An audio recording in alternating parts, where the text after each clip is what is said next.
The most merciful thing in the world, I think, is the inability of the human mind to correlate all its contents.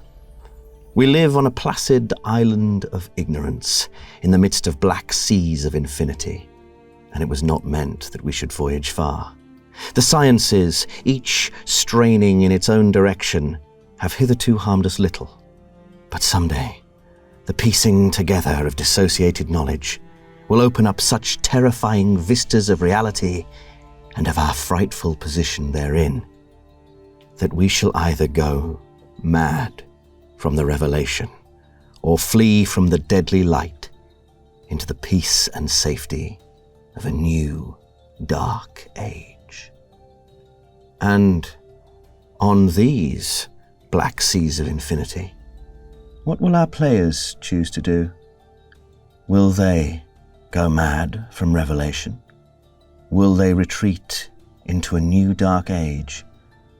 Or will they simply spend their time at the buffet?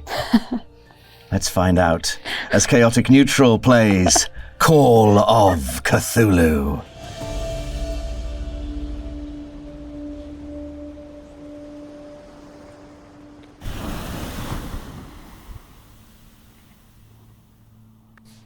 Here you all are, aboard the Arkham Pioneer, a small luxury ocean liner, making quite the journey from Boston all the way down the East Coast through the Panama Canal and then onwards, stopping at Hawaii and Guam on its way to Manila in the Philippines.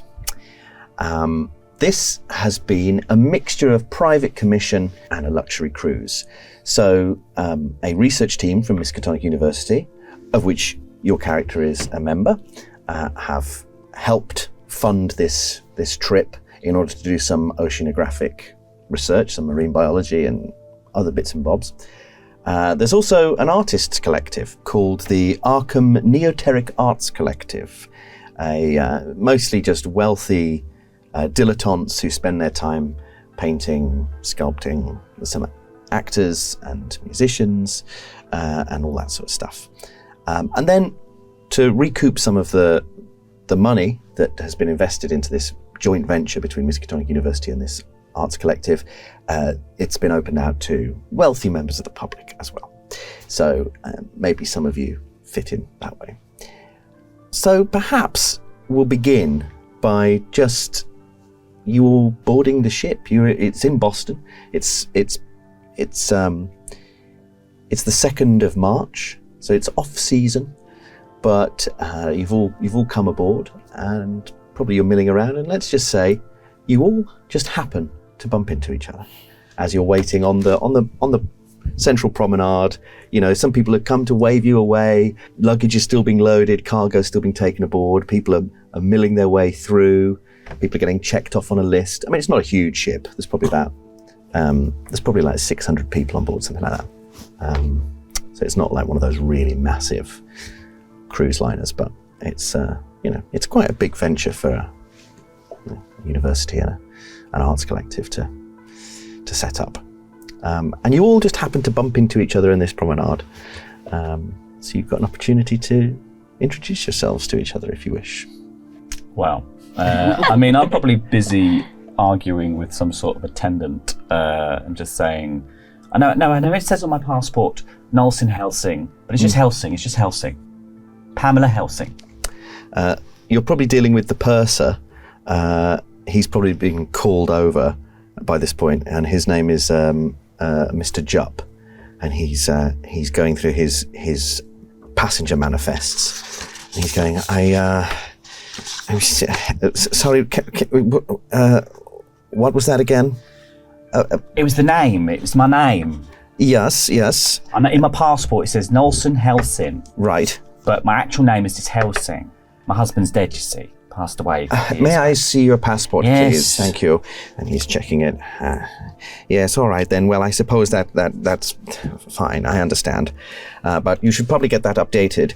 And I don't understand why it was entered incorrectly on the passenger manifest.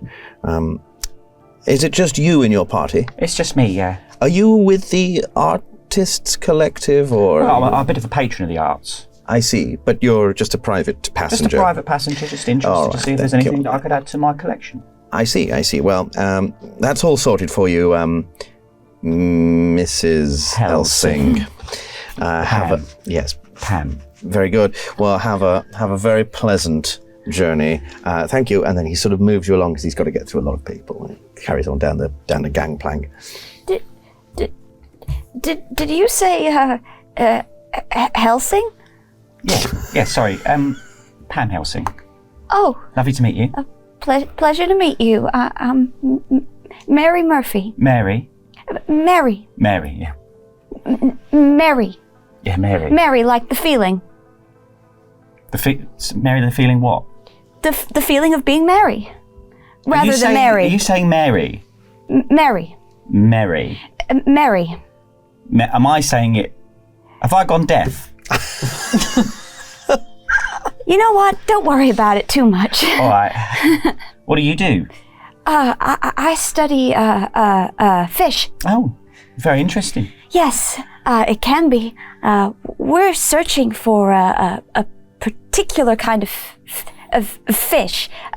In Manila, we think we're gonna find the biscuit. The biscuit. The biscuit fish. The biscuit fish. Yes, we're hoping to find the biscuit fish in Manila. What's the biggest fish you've ever seen? Gosh, I don't know if I've ever thought about that. I thought you were going to say, I don't know if you've ever seen a fish. I don't know if I've ever seen a fish. I'm hoping to see a fish in the wild. A wild fish. The ones we have at the university are all in tanks. Tame fish. I guess this will be my first real opportunity to see a fish in the wild. Well, my late husband, he had a couple of fish in his collection. Did he? Yes. Well, his pride and joy was a giant squid. Wow. Yeah, preserved in formaldehyde.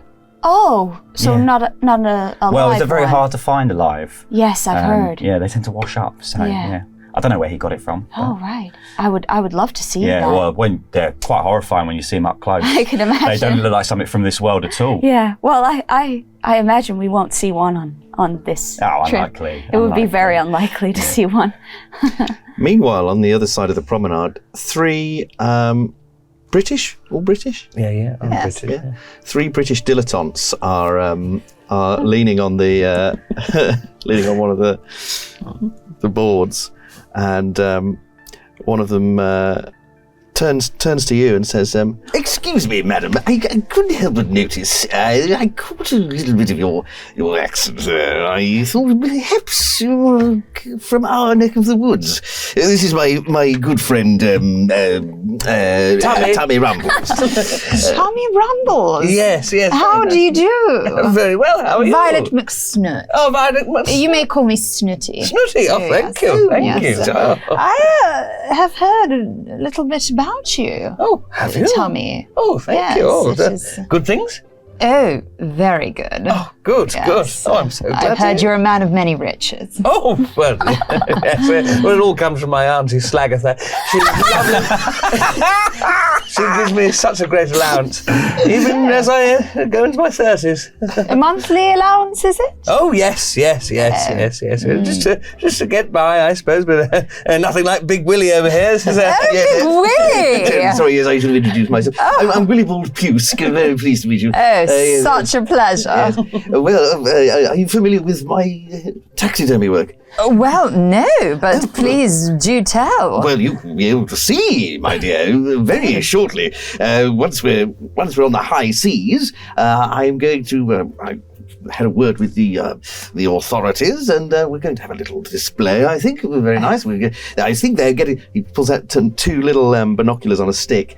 And he goes, "Oh yes, I believe those are my crates there. You see the tall one. That's half a giraffe, and we've got all sorts of.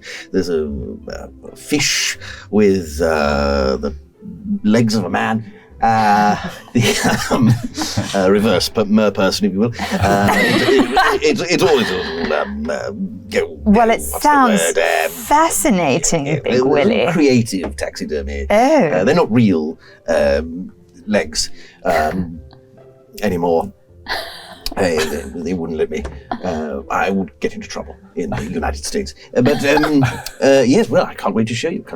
Oh, I look forward to it. Of course, Tummy's sick to death of my taxidermy. No, not at all, Big Willie. As they say in the club, there isn't an animal in the rough that he couldn't stuff. That is true. I've yet to find a single thing that I can't get my hand inside, and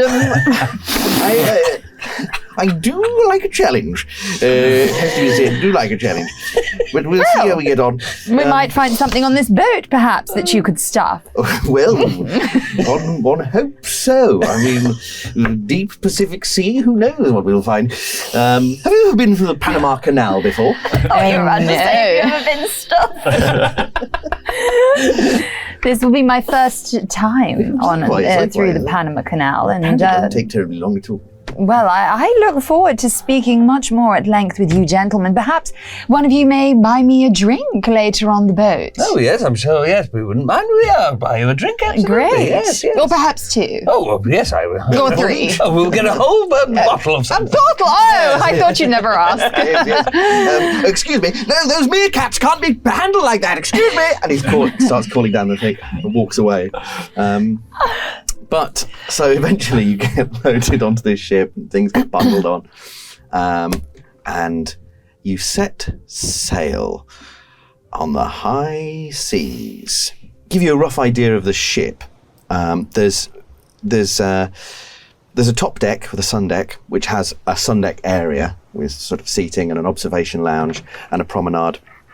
There's the upper deck, which is sort of like the top deck's a raised bit here. The upper deck's a separate thing, which has the bridge and the captain's quarters, radio room. But there's also public areas. There's a main lounge, there's a library, a dining room, cafe, and the artists have kind of cornered some rooms there as studios. And as the journey progresses, because it starts off going down the east coast for the States, and you often see people out painting on their easels on the promenades and things like that. There's a promenade deck where there's the majority of the cabins and suites that you'll be staying in. There's a conference room, a laboratory that's cornered by Miskatonic University, various offices and workspaces in the medical bay. There's a grand staircase and atrium in the centre of the ship, where there's, at the bottom of which is the reception where the purser's desk is. There's a ballroom, lounge bar, there's a small theatre, which is mostly being used for lectures among the Miskatonic University group, but also some of the artists have been doing lectures and things. And then there's lower decks where there's the second class cabins, crew cabins, mess, storage, and then further down below decks you've got the engine room, the laundry, the galley, cold storage, cargo hold. You'd never have a reason to go down there. And so just as they're nearly ready to set off and there's this whole crowd on the docks waiting, waving, this sort of cheer goes up and this sort of bubbling of excitement. And the crowd parts slightly, and you see that there is quite a tall, very classically handsome man, very well dressed, walking through the crowd, and he's sort of glad handing people and shaking hands. Some people are asking him questions. There are reporters that are like a little clutch of reporters are following him as he makes his way up to the gangplank. And yeah, I guess you probably would know who it is. He's quite a well-known actor called Isambard Clements, and he's sort of guest of honor on the ship. And he gets whisked up by the purser into the belly of the ship, and you set sail. There'll be several points throughout this show where me and Laurie will look towards each other and give each other a frown. It's because we've heard the names before in previous games. Where bad things happen. We'd met this man, and he wasn't nice. He wasn't nice. In the future, he wasn't very nice. He was very wet. Wet hands. Wet hands is a bad thing. So it's going to take about a week to get to the Panama Canal, and you sail down there, and then it takes about a day to transit through the Panama Canal. It's not particularly it's off season essentially still, and so the tourist routes are not busy. There's still a lot of cargo passing through the canal, but it only takes you about a day to get through. And there's a little bit of refueling and resupplying before you make your way to Hawaii. That takes about 2 weeks, You have a day stopover in Hawaii. It's very nice. The weather's beautiful, even though it's only like the end of March. It's hot in here. Pam's saying the whole time, like a mum on holiday. It's hot in here. And then from Hawaii, you set off into the Pacific proper. And can you all give me power rolls? Oh, wait. oh yeah, no, that's great. You rolled a 5. Oh. Huge. So that is an extreme success. Use the right one. Yeah, there's the right one. You're amazing at this. This Call of Cthulhu stuff's easy. Easy game for Dev. And I've rolled a hard success. So I've got 16 on my 40. Yeah. Oh, you're the regular success. Regular success for me. Regular success. Regular success. Hard success, extreme success. Fantastic. Smashed it. Very good. In which case, what happens is this. We all die instantly. Die. All eaten. After you've passed the Panama Canal, well, actually, before we get to that, does each of you want to give like a quick summary of what you might have been doing on that first stretch of the journey up to Hawaii, and including Hawaii, perhaps after the Panama Canal, even? Yeah, well, aside from just saying, oh, it's hot, isn't it hot?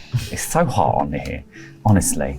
I would have been probably hanging out with the Artists Collective, seeing if they were making anything that I was interested in purchasing for my collections. And yeah, then generally seeing who else is on board and trying to work out whether or not, obviously, like, I'm probably interested in kind of the Miskatonic University folks, see if there's anyone in kind of the fields of academia that I'm interested in. There's kind of parapsychology, occultism, and all of that kind of stuff as well. Yeah, you probably find out that there's a team director who's called Professor Lyle Moon. He's pretty much marine stuff. He's very much a biologist. But the assistant professor is a woman called Phyllis Englewood, and maybe she's probably kept herself to herself mostly. She's been very busy, but you probably know that her background is more anthropology, and there's a little bit of occult in there. She's written a couple of books on the subject. You might be familiar with her name even.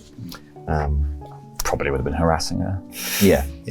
Oh yeah, well, in which case, stuff, you probably talked to her a bit, and once she's realised you've got to, if you mention something sort of occulty, she'd probably say, yes, why, there's some excellent material in the library on board, actually. Yes, myself and Professor Moon, we collaborated to create a good list of a broad range of subjects for what we wanted on board. You should have a look sometime. Or just for fun, or just to stave off the boredom of being on a cruise? A little both, and also perhaps to elevate the general knowledge of anyone on board. Well, yeah, there are some proper airheads on board, aren't there? I'm sure there are. Anyway, if you would excuse me, I do have to get back to the team. It doesn't manage itself. Dealing with academics is like herding cats. I know. What have you been up to? So I think Mary has probably spent 97% of her time in the lab. Despite enjoying fish, she's never been this a part of the ocean before. Whenever she goes above deck, she's got like a really big duffel coat on that like almost swallows her whole body. And a sou'wester. Yeah, and like it looks a little bit like she might be wearing a wetsuit underneath her coat, and she's kind of gripping onto the rail and kind of staring at the sea, both kind of really into it and really afraid at the same time. And she hasn't had many other interactions other than her interaction with Ms. Helsing at the earlier. But she did run into Mr. Clements at the breakfast bar whilst carrying a plate with nothing but baked beans on it, and nearly spilled baked beans on him. Yeah. And he says, Oh gosh, I'm so sorry, Mr. Clements. I'm so sorry. Don't want to spill your beans. And everyone would know your secrets. Oh my goodness, that is so funny. That's that British sense of humor. Oh my gosh, I loved you in the Baker's Dozen. That was such a brilliant comedy, film. wasn't it? Yes, my God. People don't know how funny you are, I think, you know. Well, yes, perhaps. Perhaps. Sorry to trouble you. It was the writing, really. So, yes. No, not at all. It's always nice to meet a fan. You will have to excuse me. I'm very sorry. I have to. Of course, you're so busy. No, not at all. But it was a pleasure to meet you, Miss Mary Murphy. Mary Murphy. Yes. Lovely to meet you, Mary. It's yes. Okay. Good. Bye. Well, yes. Safe travels. Yes, travels, and you. Bon voyage. Oh God, idiot.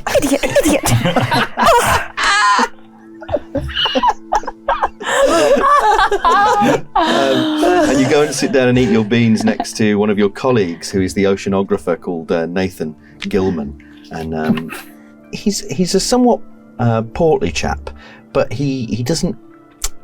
There's something about him looks quite sallow. He's always got stubble, patchy stubble. He has really big bags under his eyes. He's probably about. So he's like 37, 38. And he has this really annoying habit of breathing quite loudly through his mouth all the time. Like that. I kind of sit at a few seats away, I think, because this agitates me. Yeah. And he clocks you and he says, "Oh, what are you eating there? Beans?" Yes. The beans are good. My father is allergic to beans, so I don't get to eat them very often. So it's a bit of a treat. Yeah, my family, we always eat the same meals over and over again. Yeah, but I like it that way. Yeah. How did you sleep, Nathan? Pretty good, I think. The beds are pretty comfortable. How did you sleep? Okay. I keep having weird dreams. What kind of dreams? It's like a shadow underneath the water. I guess it's because I'm anxious about possibly finding the biscuit fish in Manila. Yeah. I know everyone thinks that I'm crazy and I've just made it up, but I really think I can find it. Well, my experience was, you set out looking for something, you'll probably find something you didn't expect to find, but that still counts, right? That's science. Yep.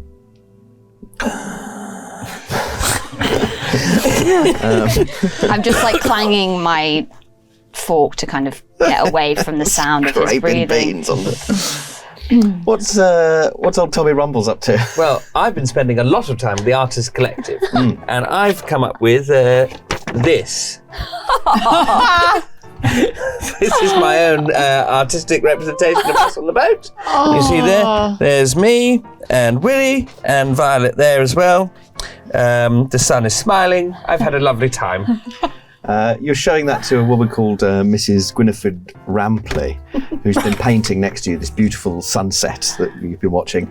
And she said, oh, that is wonderful. Thank you. Oh, yes. I must get my husband to see this. August! And a chap comes over, he's in a three-piece tweed suit. He has a little monocle, and he comes over and he goes, "Oh my goodness, well this is fine, isn't it? What an interesting piece. And what are you trying to say, do you think, with this illustration?" Well, I'm mainly trying to say what a lovely time I'm having on the boat. And you can see there, I've labelled me there. So, and the sun is smiling, and that's like how I'm feeling. Yes. Perhaps on the surface it is, because this is only a surface-deep representation. This is a manifestation of your own insecurity, perhaps. The waves are artificial, the boat simplistic. You identify yourself among others. You don't center yourself in the image. Yes, it's fascinating. Still waters run deep. Hey, Gwynnie? And she goes, oh, he's very clever. My husband's a psychiatrist. I knew you'd love it. As soon as I saw it, I thought, this man, we need to have a look at this man. Yes, you're fascinating. You're fascinating. Textbook. Maybe I could have a life as an artist. Auntie Slag was always saying I should make something of myself, and I didn't realise the artist within me. I just needed to release it. Yes. When she said you have to make something of yourself, how did you receive that? That you weren't making something of yourself? That you were wasting your life? Well, I just went out and bought more clothes. Yes. And then he turns to his wife and goes, textbook!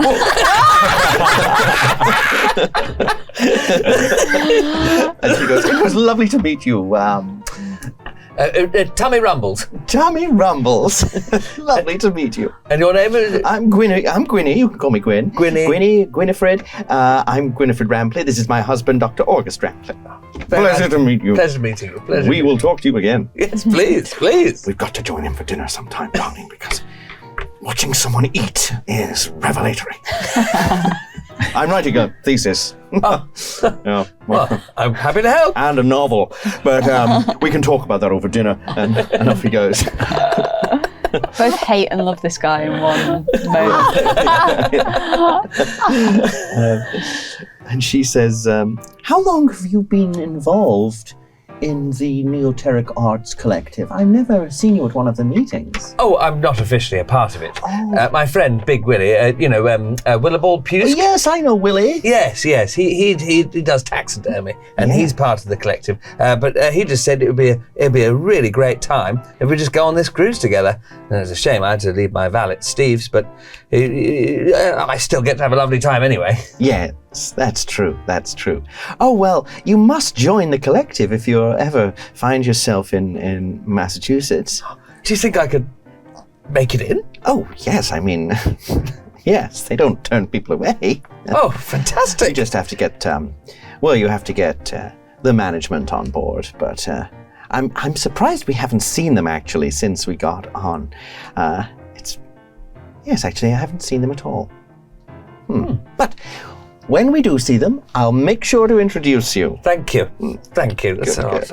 fantastic. Yes. All right then. And finally, what about Snooty McSnut? Snooty, well, she's had a good run. She's been robbing pretty much everyone blind, and created a little secret stash in the library behind a secret compartment. Okay. But she's starting to think maybe that she needs to think big. And between Tummy McRumbles, who seems like an adorable idiot, and Big Willie, who also seems like an adorable idiot, she's thinking maybe this time, it's time for the big catch of the day, if you will, So she's also been spending a lot of time at the Artist Collective, bored out of her mind, but just really having to, suck up to Tummy and tell him what a great artist he is and how talented he is, and just figuring out a way to try and get Slagatha's, Auntie Slagatha's fortune, kind of trying to redirect it somehow. Yeah. Or just rob him for all he's worth. Either way, either one will do. Fair enough. So I think at one point, maybe you're in the library, and it's quite late. The sea's calm though, it's very still, and you're just closing off your secret compartment, wherever it is. And you suddenly become aware that there's someone in the room, and you turn around and look, and sure enough, there is a woman. She's in one corner. She seems to be going through a couple of books, putting a book back, perhaps, and she senses you and turns and goes, "Oh, sorry, I was just returning a book." Oh, Likewise. You did give me a fright, though. Oh, I'm sorry. I didn't. Yes, it was a bit late, but I just finished this one, and I needed something else to read because otherwise I won't sleep.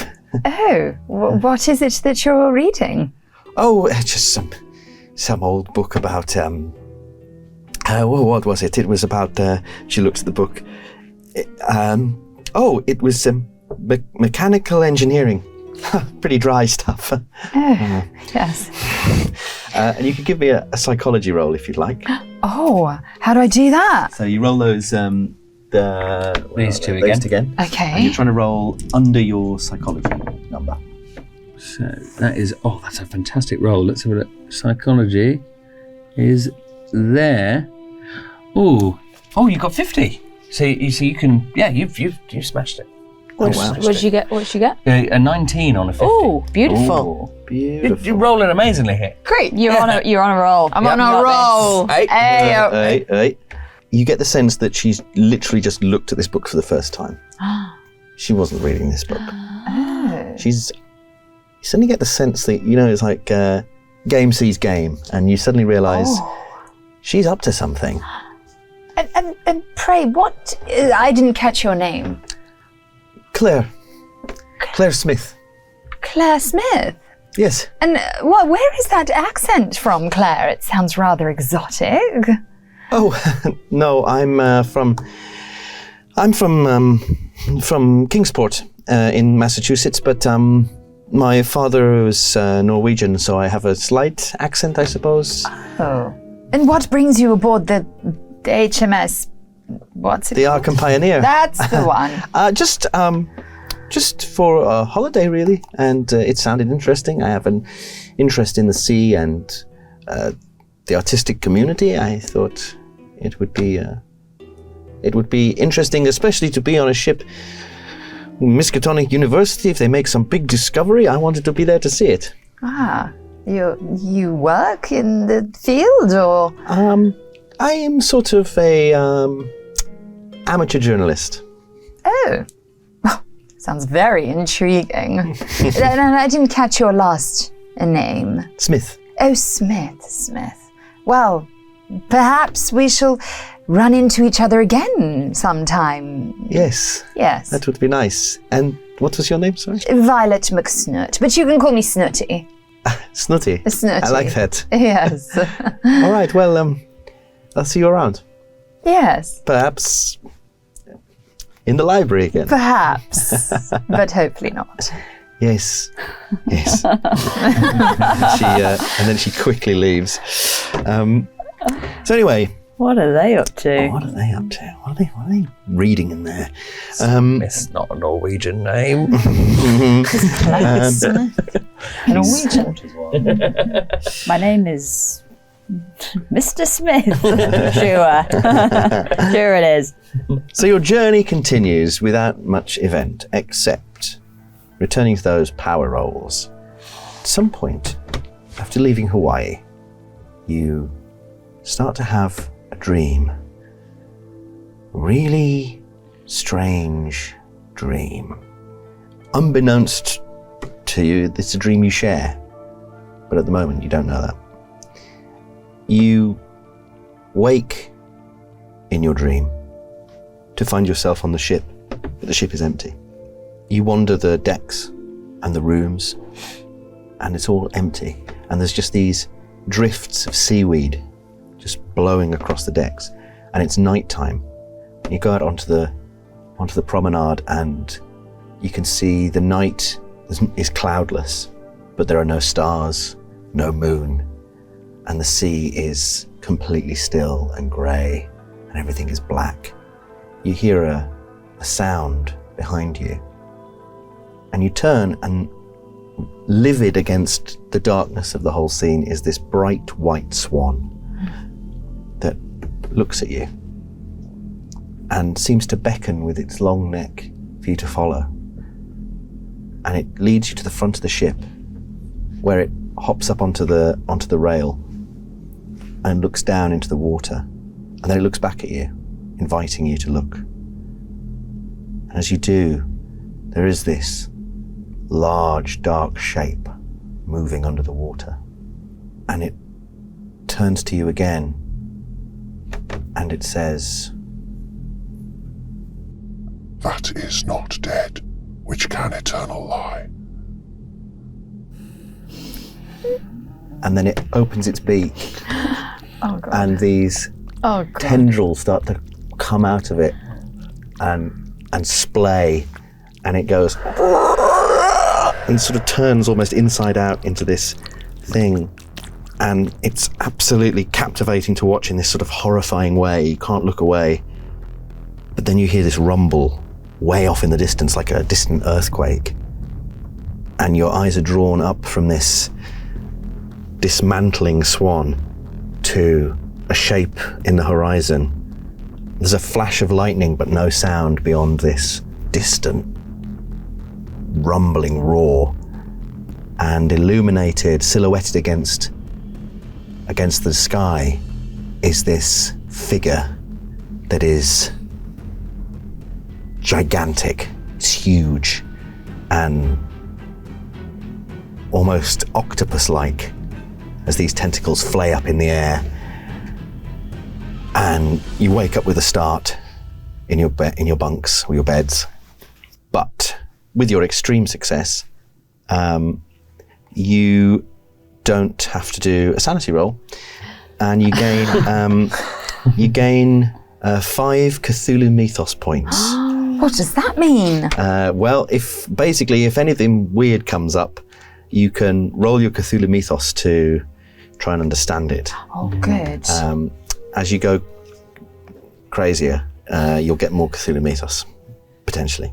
But you can also use it to try and do spontaneous magic, but it's incredibly dangerous. I don't recommend it unless you really need to. Okay. Are the rest of us doing sanity rolls then for having seen Yeah, I got a Big Boss Man? You got a hard success. Yeah. You got a hard success over here. So give me a sanity roll. Oh, good.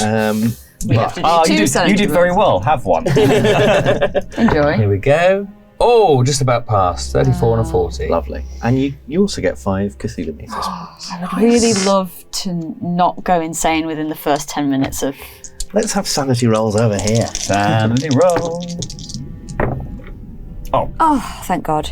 57 on my 60 sanity. So just scraped it. I have 70 sanity and I rolled 29. Wonderful. No fan So loss, sane. but no Cthulhu mythos. Ah. Regular power rolls. You know, quite a while has passed. You've been at sea for like weeks and weeks. And you're in the middle of the Pacific.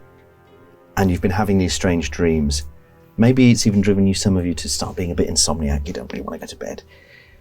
And you find yourselves on this particular night, the 4 of you, wandering the decks for whatever reason.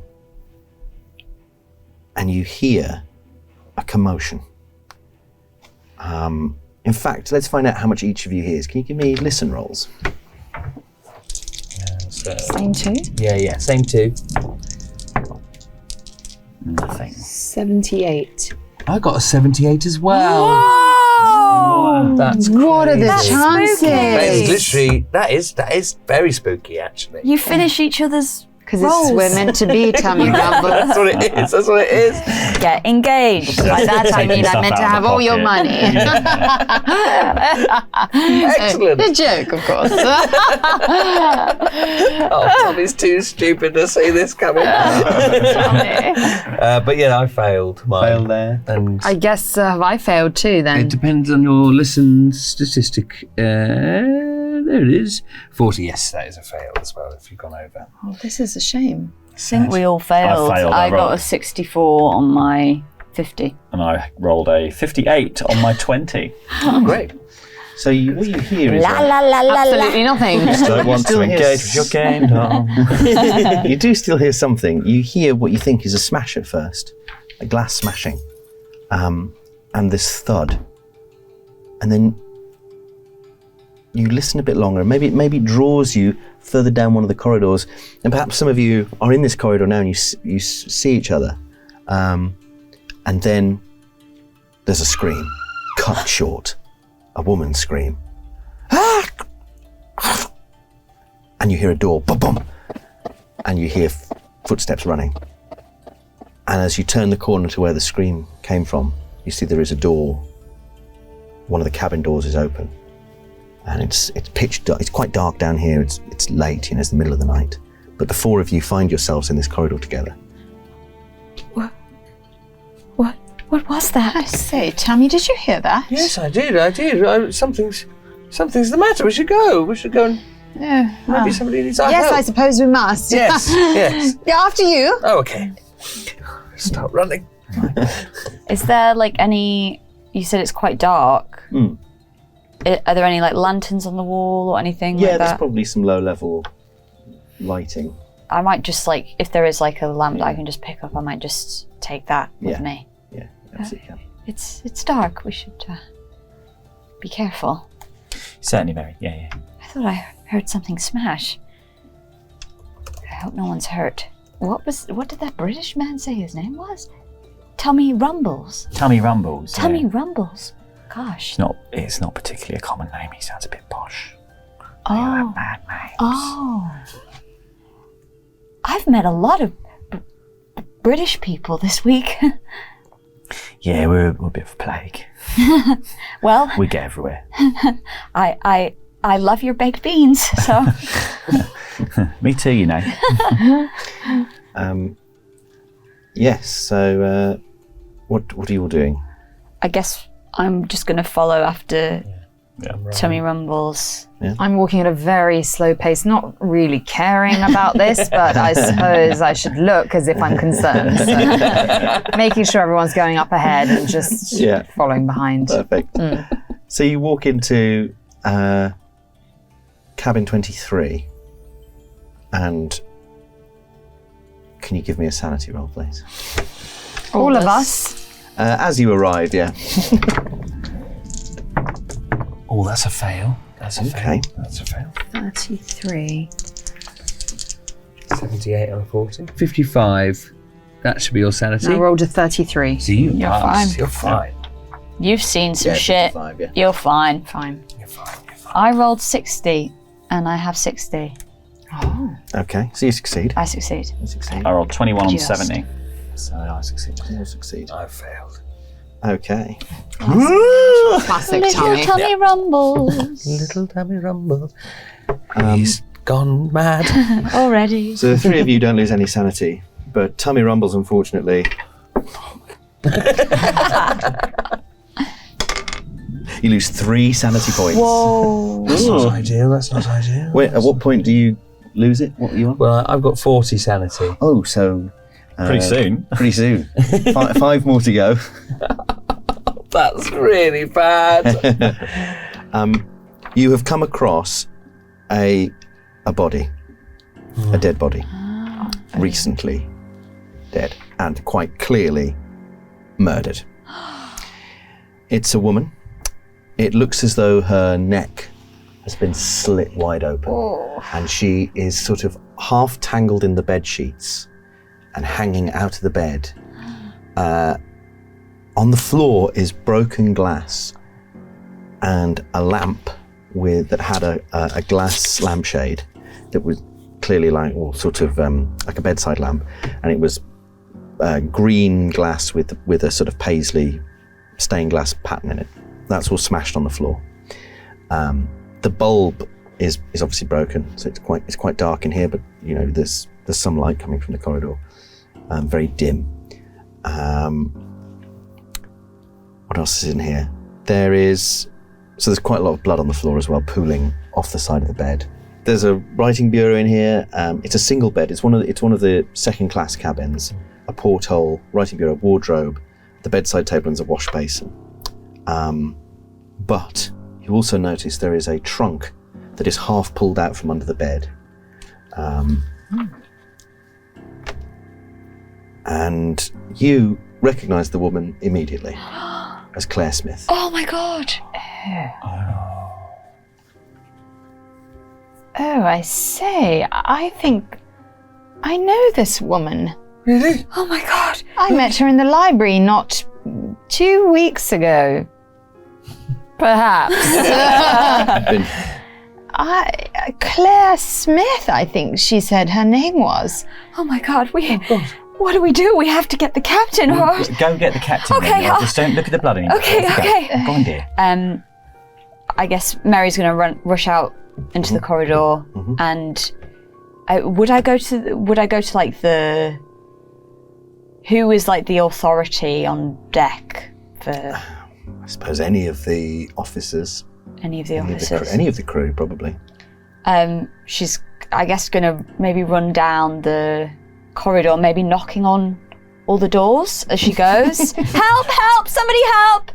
And but it's just going to Okay. book it to wherever the nearest kind of Yeah. man who has a gun might be. Okay, great. So I'll come back to that. What are you three doing? I'm meanwhile thinking I'm going to distract these two so I can have a little look in the trunk. Okay, yeah. Oh, I think I hear footsteps outside. Tommy, why don't you take Pam? My name's Pam. Yeah. Pam. Helsing. Pam. Yeah. Lovely to see you again. Why don't you take Pam and see? Maybe the murderer is close. I wouldn't want any of us to get in trouble. Okay. Well, you best go then, Tommy. Well, perhaps you should go with him. Me, a woman, to fight off a murderer? Pam. Well, that's true, Pam. I'm going to just start looking through the bureau. Hadn't really thought of that. I'm gonna head out straight Yes. away. Yeah, I'm absolutely looking for this murderer. That's it, Fully Tommy. believe that You're I'm such a going to brave find the boy. murderer. You've never met anyone like this woman before. You absolutely love her. Yeah. Completely just absolutely besotted by her. I cannot see that she only cares about his money. No. Tommy, my hero. Oh, a hero? Come at me! I've got a pencil. Come on, murderer! I'll paint a painting out of your blood. And I go wandering off down the corridors, And I trying to can find see this I'm not murderer. getting rid of Pam, so I guess I just give her this look of understanding, and I'm like, well, I'm going to do my thing. Yeah. You're going to look in the trunk then, or not? Yes. Yeah. I thought Yes, so. I am. All right. Well, I'm looking over it. Don't bother me. All right. Sounds good. Sounds like we understand each other, Pam. So I'll start with the writing bureau. Yeah. It looks like it's been ransacked, but not aggressively, as if someone's emptied it out but was trying to be quiet. Drawers have been opened and turned out, so they've been quiet but brisk. There is a diary. It's clearly a diary on top. There's a rough plan of the ship with some notes on it. And there is a US passport as well. I'm going to open the US passport. It says her name is Claire Smith and that she was born in Kingsport, Massachusetts. But you can give me a... oh gosh, what would it be? What have you got on your sheet? Appraise? Appraise would work. You got appraise. points for appraise? I have appraise. Wow. I'm an antiquarian. Oh yeah, that makes sense.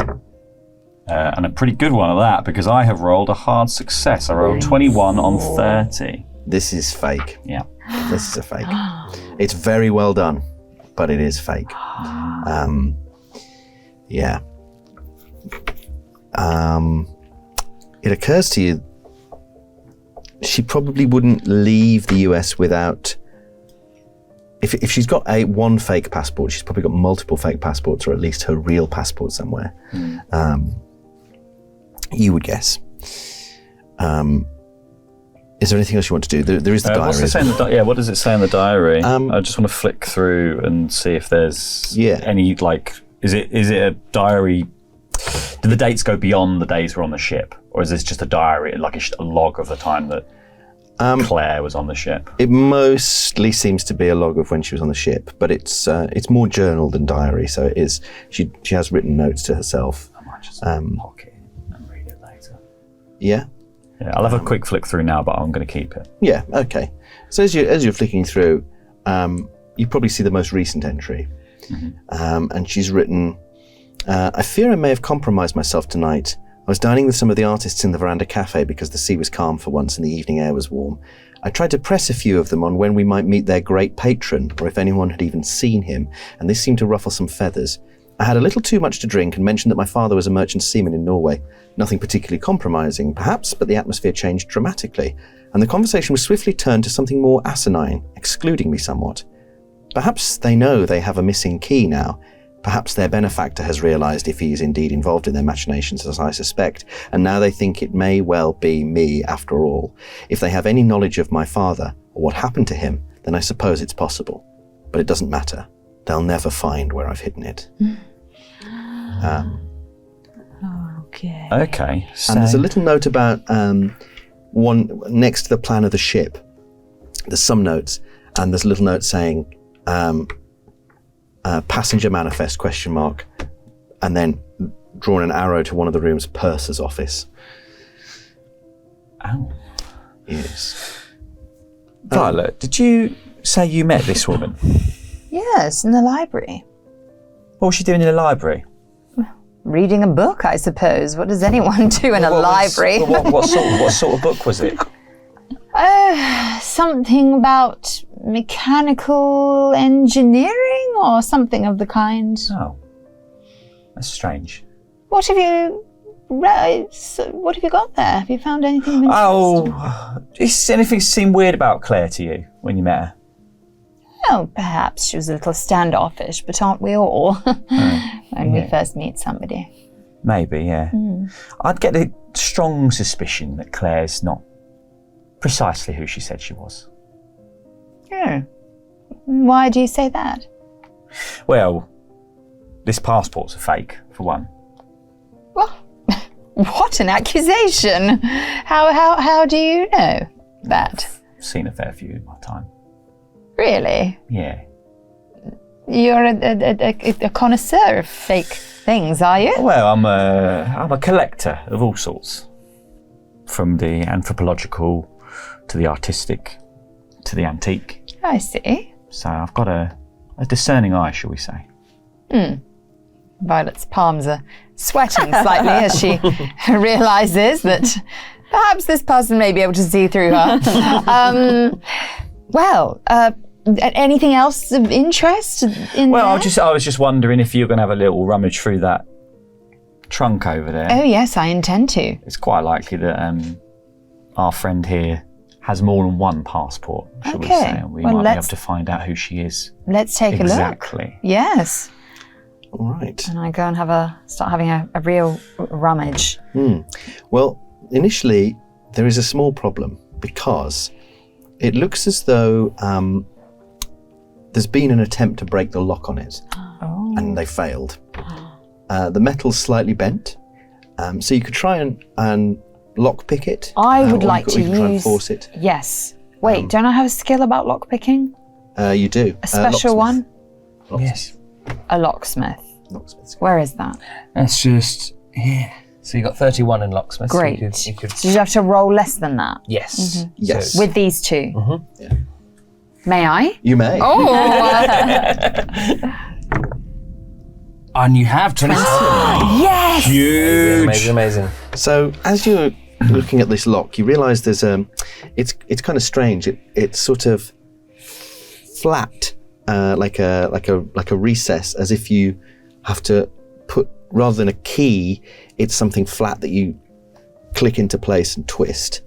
But it's small fry for you. Like you managed to twist it, and there's a couple of little things you have to work at. It's not my first rodeo. It's not your first rodeo. And soon enough, you hear it, the mechanism click, and you open the small trunk.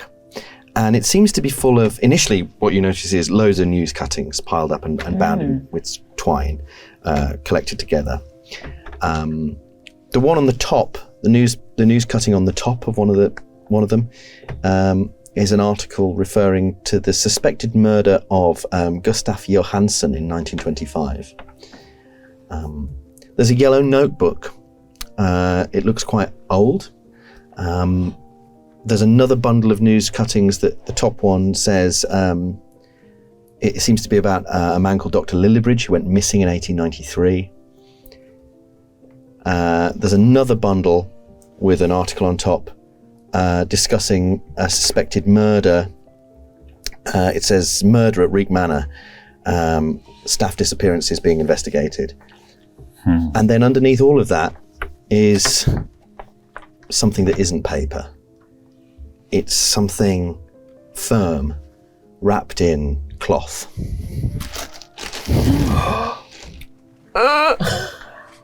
Better be a cake. And it's this.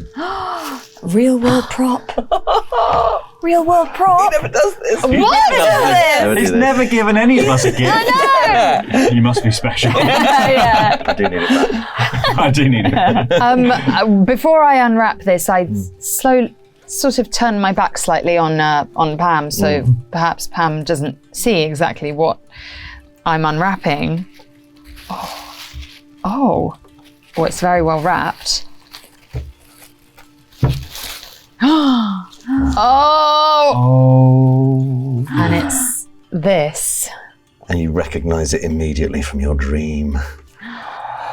Is there now I recognise this from my dreams, but there is some sort of writing or something going on here. Is there a way to perhaps decipher what that is or use a skill? Well, I tell you what you can do first of all. Well, if you're examining it carefully, well, first of all, I need a sanity roll. Okay. Especially if you touch it. As soon as you touch it, it feels weirdly warm. And you suddenly get this flashback to your dream. You remember that swan talking to you. You can almost hear its voice again. And it feels like it moves under your fingers, kind of like something's flesh rippling, even though it's made of some kind of stone. And you feel suddenly really nauseous and seasick. So let's have a sanity roll for that. 69. A fail. Oh dear. Go mad. Sorry, a little bit. But eventually it's a lot bit. Yeah, and come back. He never come back. Come back. Sometimes you don't come back. You lose 2 sanity points. I've got loads left. You're fine. It's fine. How likely is it that I'm going to lose them all? Well, you won't lose them all. But if you lose, how much is it? Is it 5 in one go or 5 in one go. If you lose 5 in one go, you might go temporarily insane. And if you lose, how do you go indefinitely insane? If you lose a 5th in a day, you'll go indefinitely insane. So a 5th would be 11. 11? Yeah, if you lose 11 sanity points, So 9 more, and you're in trouble. Oh dear. Okay. All right. Okay. But not completely. Not completely. You can still get a lot of stuff done when you're insane. Yeah, I Turns can out. imagine. Oh, yeah. And it's, We do all these I videos. personally love playing insane characters. Yeah. Because you could I'm going mad. you can go really mad. Literally. See? What did you start on? I start on 40. Oh dear. And you've lost. Oh dear is right. Perfect for three. me though. Yeah. My crazy rich husband. Crazy rich. Violet's just there stroking this octopus's. And probably whispering to herself slightly.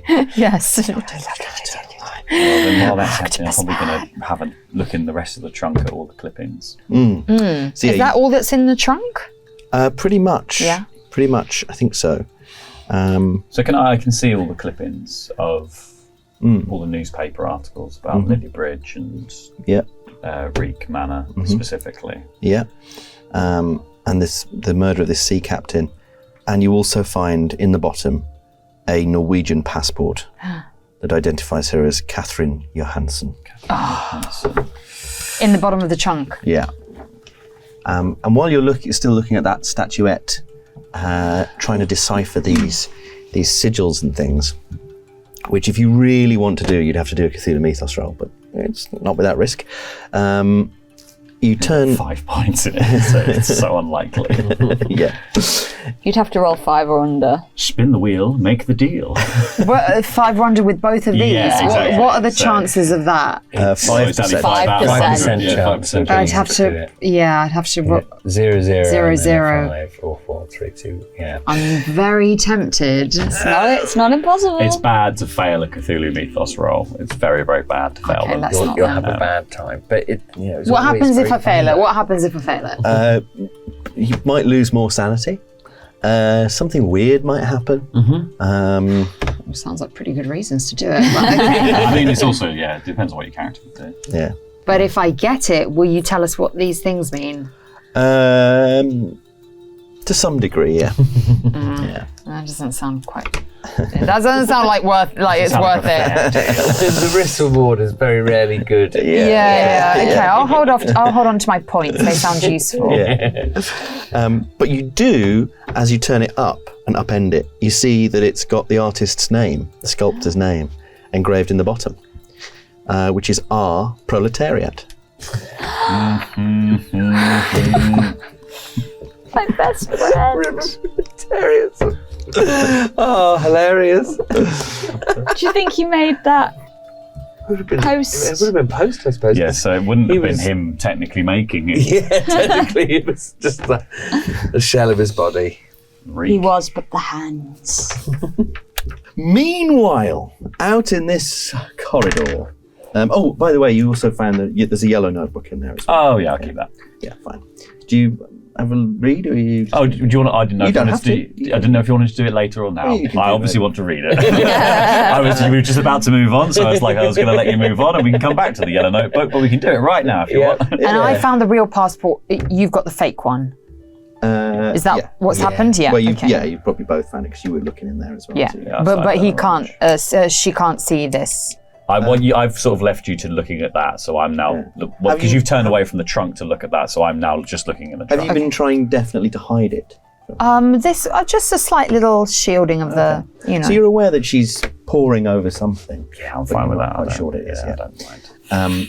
The yellow notebook seems to be dated from 1880, and it's a series of conversations between one Dr. Lillibridge and a number of patients at an asylum in London. Funny, we've seen this yellow notebook before.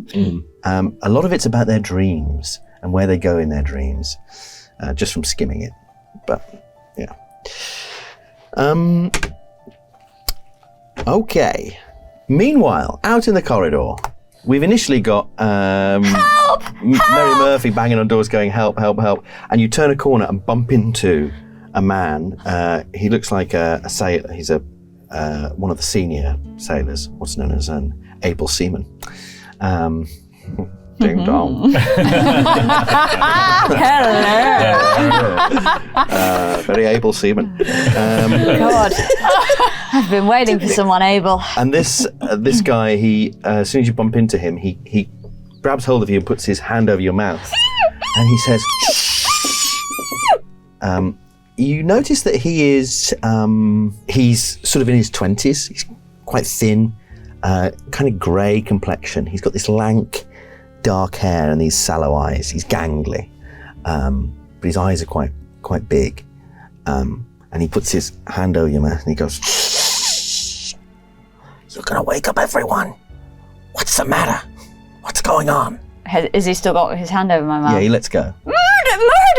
It's been a murder! Keep your voice down. My goodness. What do you mean a murder? Show me. Where was it? What happened?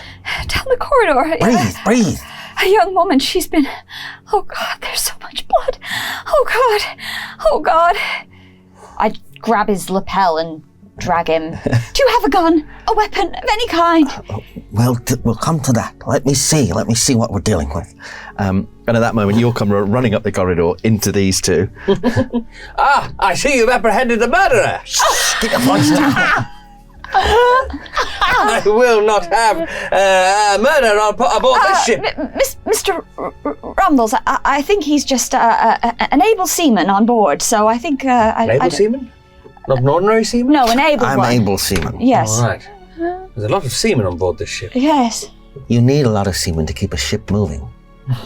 I've heard that. I've heard you need a an overwhelming load of semen to keep the boat going. The ship is full of seamen. Well, Seaman, what's your name? Patrick. Patrick Williamson. Seaman. Oh, no, Patrick Williams. He gives a little half-hearted salute. All right. Well, I'm on the mission to find this murderer. We should stay calm. We should take this to the the third officer, to the bosun. Should I go? Where We'll is go he? together. Who else has come across this? Oh, well, there's Violet in there, and who is with you? Oh, Ms. Helsing. We should get them.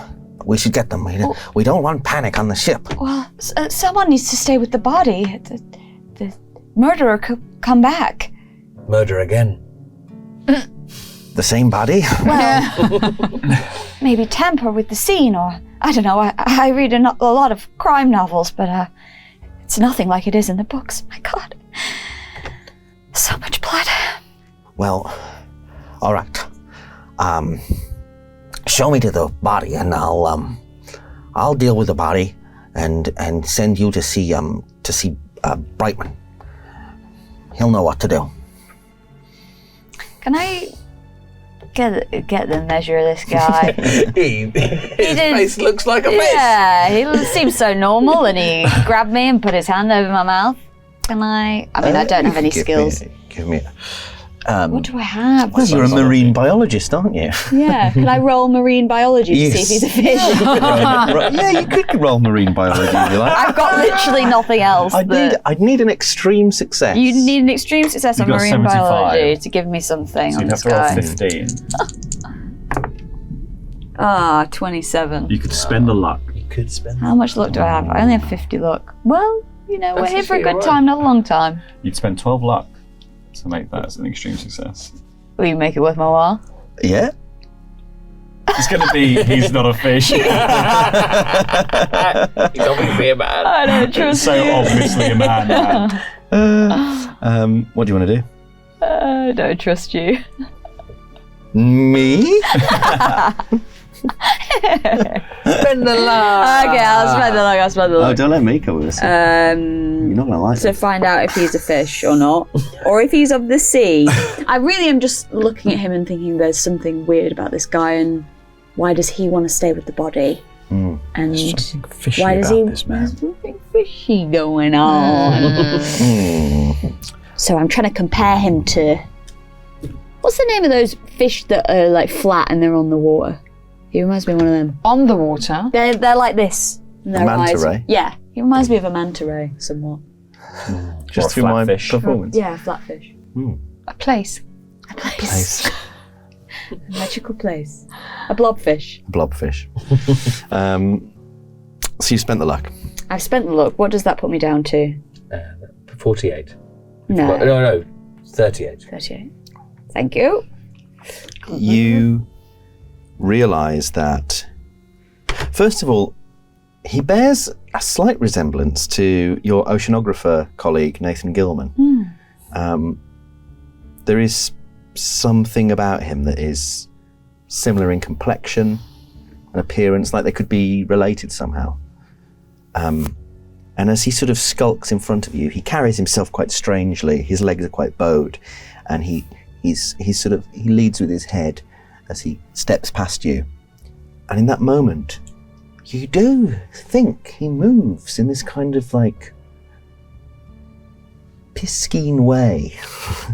And you can't help but think the way he wears his clothes up to his ears, the way his eyes are slightly splayed and his pupils are large and dark, and the folds of skin behind his earlobes puts you in mind of gills. And once you've thought that, you can't shake the idea that this man there is something of the fish about him that is not just appearance. Give me a sanity roll, please. Oh.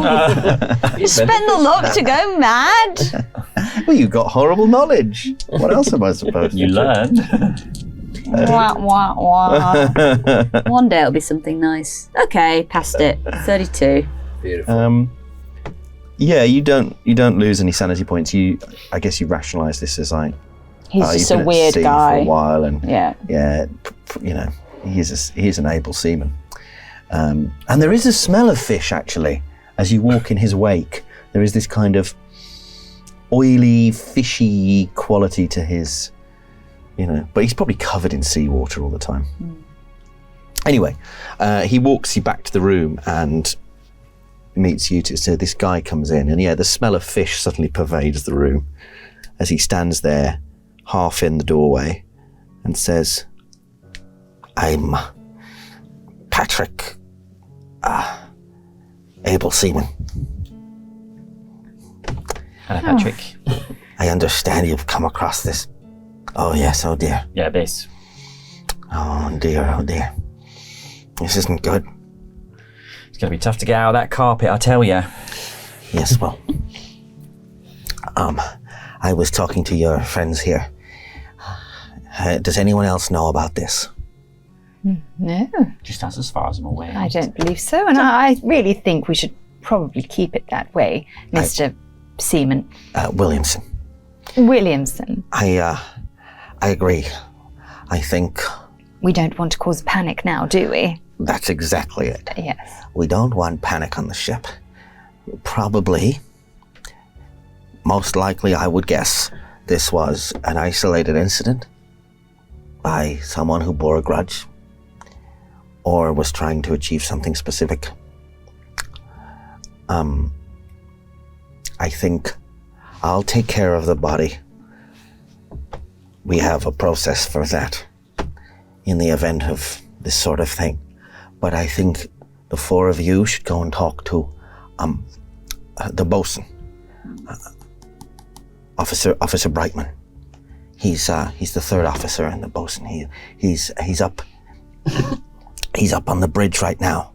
I just saw him on my rounds. He's the officer on duty right now. So if you go up there, speak to him, or you might find him on the main deck. Let him know what's happened and that I'm dealing with it. I'm sure he'll advise you the same as me to be discreet, not cause an alarm, and he will know what to do in order to track down who's done this. Well, Yeah, okay, well, suppose we best be going then. Shouldn't you look at the scene and there might be clues? I mean, what are you going to do with the body exactly? And also there's a murderer on the loose. Shouldn't people be aware? There could be a killer. There is a killer loose on the boat somewhere. And we don't know if this was a targeted murder or a completely indiscriminate killing. Exactly.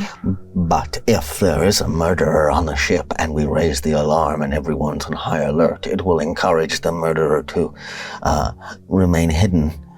Whereas if the murderer thinks they've got away with it, then they may be more indiscreet. I'm with the seaman. I had an inkling you'd say that. Listen, it's not like he can go anywhere. We're on a ship in the middle of the ocean. In fact, if there's anyone who I believe can find this horrid murderer, it's you, Tommy. Thank you, Violet. I'm going to really try. I'll put my detective's hat on. Oh, please do. Yes, Steve's got me one. I like to play with detectives sometimes at home. Oh, Yes. how sweet. Do you think it would be all right, Seaman, if I tell my Big Willie all about this? Oh, What? Big Willie is my best friend. No, I think we should keep this absolutely Tommy. between I ourselves. tell him everything. oh, Tommy, please, for my sake, don't tell Big Willie. He doesn't need to know, especially when there's a seaman involved. All right. I'll keep our secret. Mum's the word. If you tell Big Willie about the seaman, you might blow his lid. He does have very loose lips. It's descended. The culmination of what? This is the 6th episode of my grand magnum opus. It's Come, turned into Joe, a come, carry Joe, on. come. Carry on Cthulhu. Carry on the Cthulhu, that's what it is. There's a game for the rest of the video. See which NPC is Kenneth Williams. I'm sure he'll crop up at some point. You do a very good Kenneth Williams. Yeah, you do. Okay, so yeah, he. Did you say you wanted to check out the room properly? I Or are you think talking to him? I'm. Well, I suppose. What exactly are you going to do? This needs to be looked at by someone with investigation skills, someone who knows how to track down this kind of a killer. Officer Brightman will know what to do. All right, well, we shouldn't disturb the scene too much. Exactly. You should go. We shouldn't disturb the scene too much. Just kick the trunk under. Yeah. Have we kept the items that we've You certainly can. pilfered? Yeah. I'm I'd taking- like I'm I'd taking like the to. clippings, yeah. Yes, the passport and the octopus man. Can I do a quick spot hidden just to see if I Absolutely. don't trust this guy and his I wouldn't. ability to find who's done this. I'm suspicious. That's a 48. I've got a 75 on my spot hidden, so just a regular success, I think, is it? Okay. You don't spot anything new, but you do notice the smashed lampshade doesn't make sense because it's not in the bed, and she's still in the bed. You get the sense that it might be her that used it to smash someone on the head while they were sort of in the trunk. That's what it looks like. Because the shards of glass are still on the floor, and there is blood spatter that looks separate to hers. They were trying to get into the trunk. This glass, it's not in the bed. Someone came in. You're doing I'll go Sherlock Mind Palace Suddenly here. had a- or yeah. Hannibal, was it in Hannibal where he's like, he just stands in a room and goes, Zoom. I pick up the glass, slit my own throat. Yeah. Oh, she's having a solve. I think I am, you know? I think I am. Stay in a solve. Don't talk to me. Don't let me put you I'm in the off. solve. I'm in the solve. She picked up the lamp and she hit whoever was rummaging in her trunk over the head. It makes no sense. Why would the glass be on the floor? And why would this bureau be tossed in such a way that was? It's not just been rummaged through and riffled through that you do it as a body and you need to get out of here quickly. This has been meticulously poured over quietly. You've got it, Helsing. You've got it. Thank you. Thanks And for I passing dare the say solve. the trunk has been ransacked. Yeah, there's nothing. They must have taken something. They must have taken everything. They must have. There must have been something very important in that trunk. I agree. So not just a murderer, a thief as well. A thief as well. Oh, Tommy, I do hope you can solve this mystery. Yes, thank God Tummy was here to help us all. Maybe Tummy could draw us a picture of the murderer. All right. I'll start on it now. All right. You will pass this on to your superiors, won't you? I mean, we've cracked it. We'll have to go. We'll have to go talk to him, I think. yes. Oh, I think yes, you we'll should. tell him, we'll tell him. Go. And he's sort of trying to sort of like gently Force it. Bundle us out the bundle room. out the Politely. All right. I'll deal with the scene here. Don't worry. If you're going to speak to Brightman, no one else. It'll only cause panic. Brightman. All right. All right. And he'll relay it to the captain, and he will make a plan, I'm sure. All right. Well, good luck guarding the scene then. I've come up with a sketch of what I think the murderer may look Oh, like. let's see. Oh, Tommy. You see here, Shit, I need to rewrite some of this. the weapon, probably some kind of sharp thing. I've gone for a knife in this case. I didn't think you'd solve it this quickly. So terribly clever. Yep. Oh, thank you, thank you. Angry eyebrows. Yes. Classic murderer. Oh, yes. I'm sad because they must be doing it for some reason. I bet it's sadness. I'm bowled over. Thank you. I knew you were handsome, but I didn't know you were clever as well. Thank you. I sense we're interrupting something. I don't quite know what it is. Well, but, Miss Murphy, I've got something to tell you. Oh, what's that? Well, let's keep away from these lot. All right, let's carry on. We just carry on down the corridor. We're just going to carry on walking while you're obviously showing this picture, and I'm just going to say, yeah, I don't think our friend in the room, the victim, was who they said they were.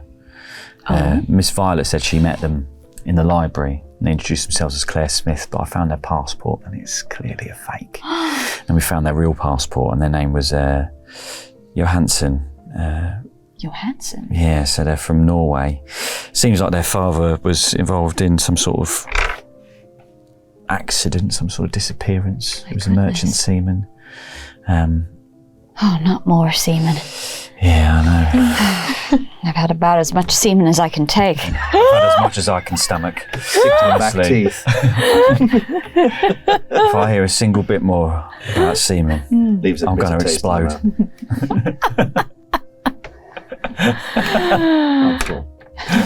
I'm fit to burst. But they had also, she had a trunk in her room full of clippings. Newspaper clippings. yes. One's about her father, Gustav, who I assume knows her father. And then some about Dr. Lillybridge in 1893 disappeared. And then some about an incident at a manor in Sussex 5 years ago, which I know a little bit about. Oh. Because... What is your line of work exactly? well, See? it's not my line of work that draws me towards that, because it was my husband, you see.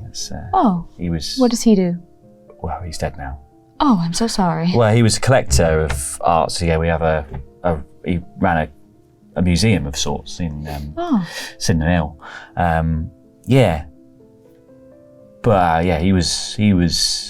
I show the clipping from Reek Manor, and I go, he was there. Oh, he looks a nice man. Yeah, and he died there. Oh, and this was in the trunk. Oh my God.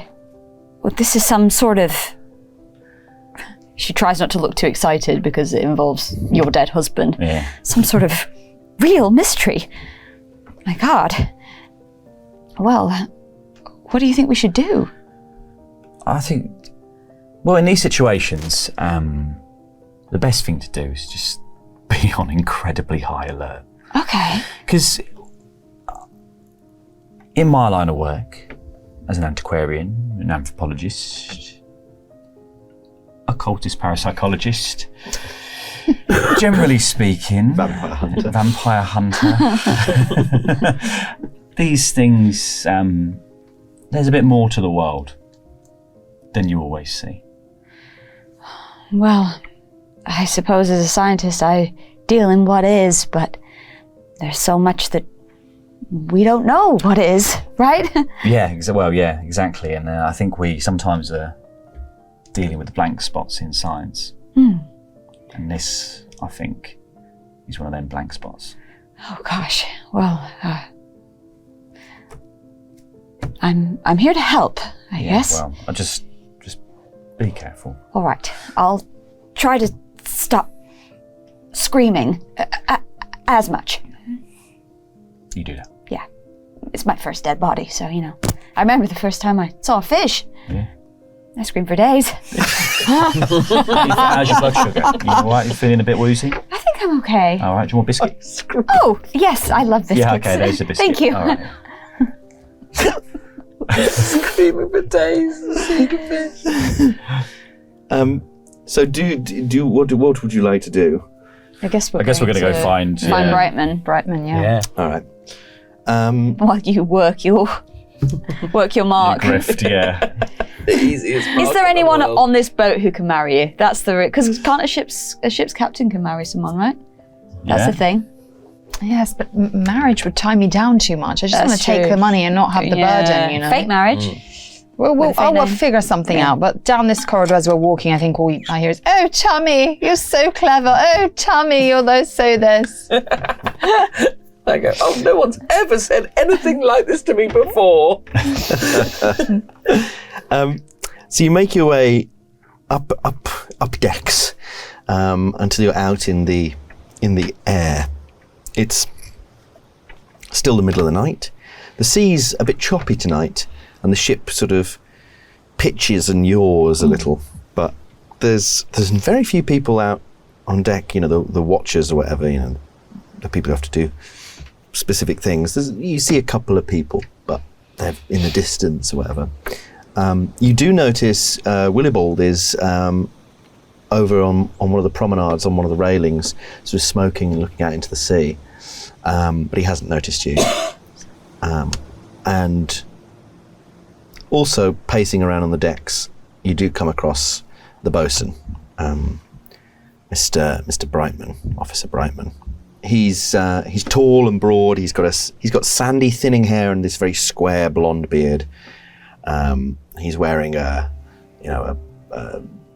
polo neck sweater and his naval uniform. He looks very like classic, Captain Birdseye kind of vibe. And he's smoking his pipe, pacing around the decks. What do you want to do? Just barrel up. Yeah. You go, Miss Helsing. You tell him what's happened. Excuse me. Yeah. Are you Officer Brightman?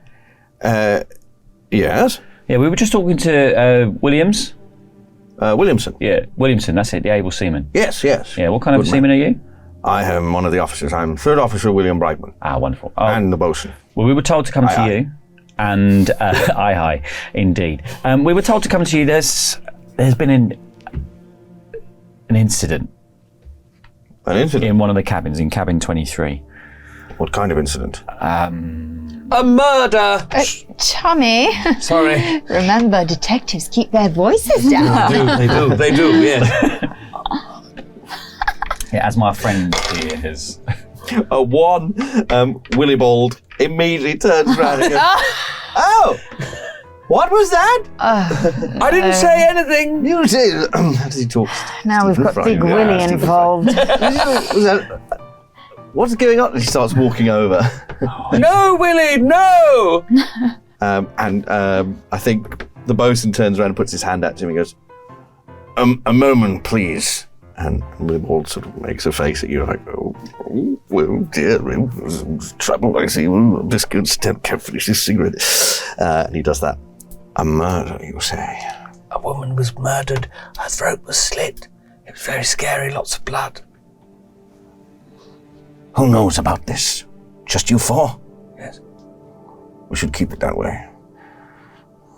Williamson's down there, is he? Good, he'll know what to do. As for you four,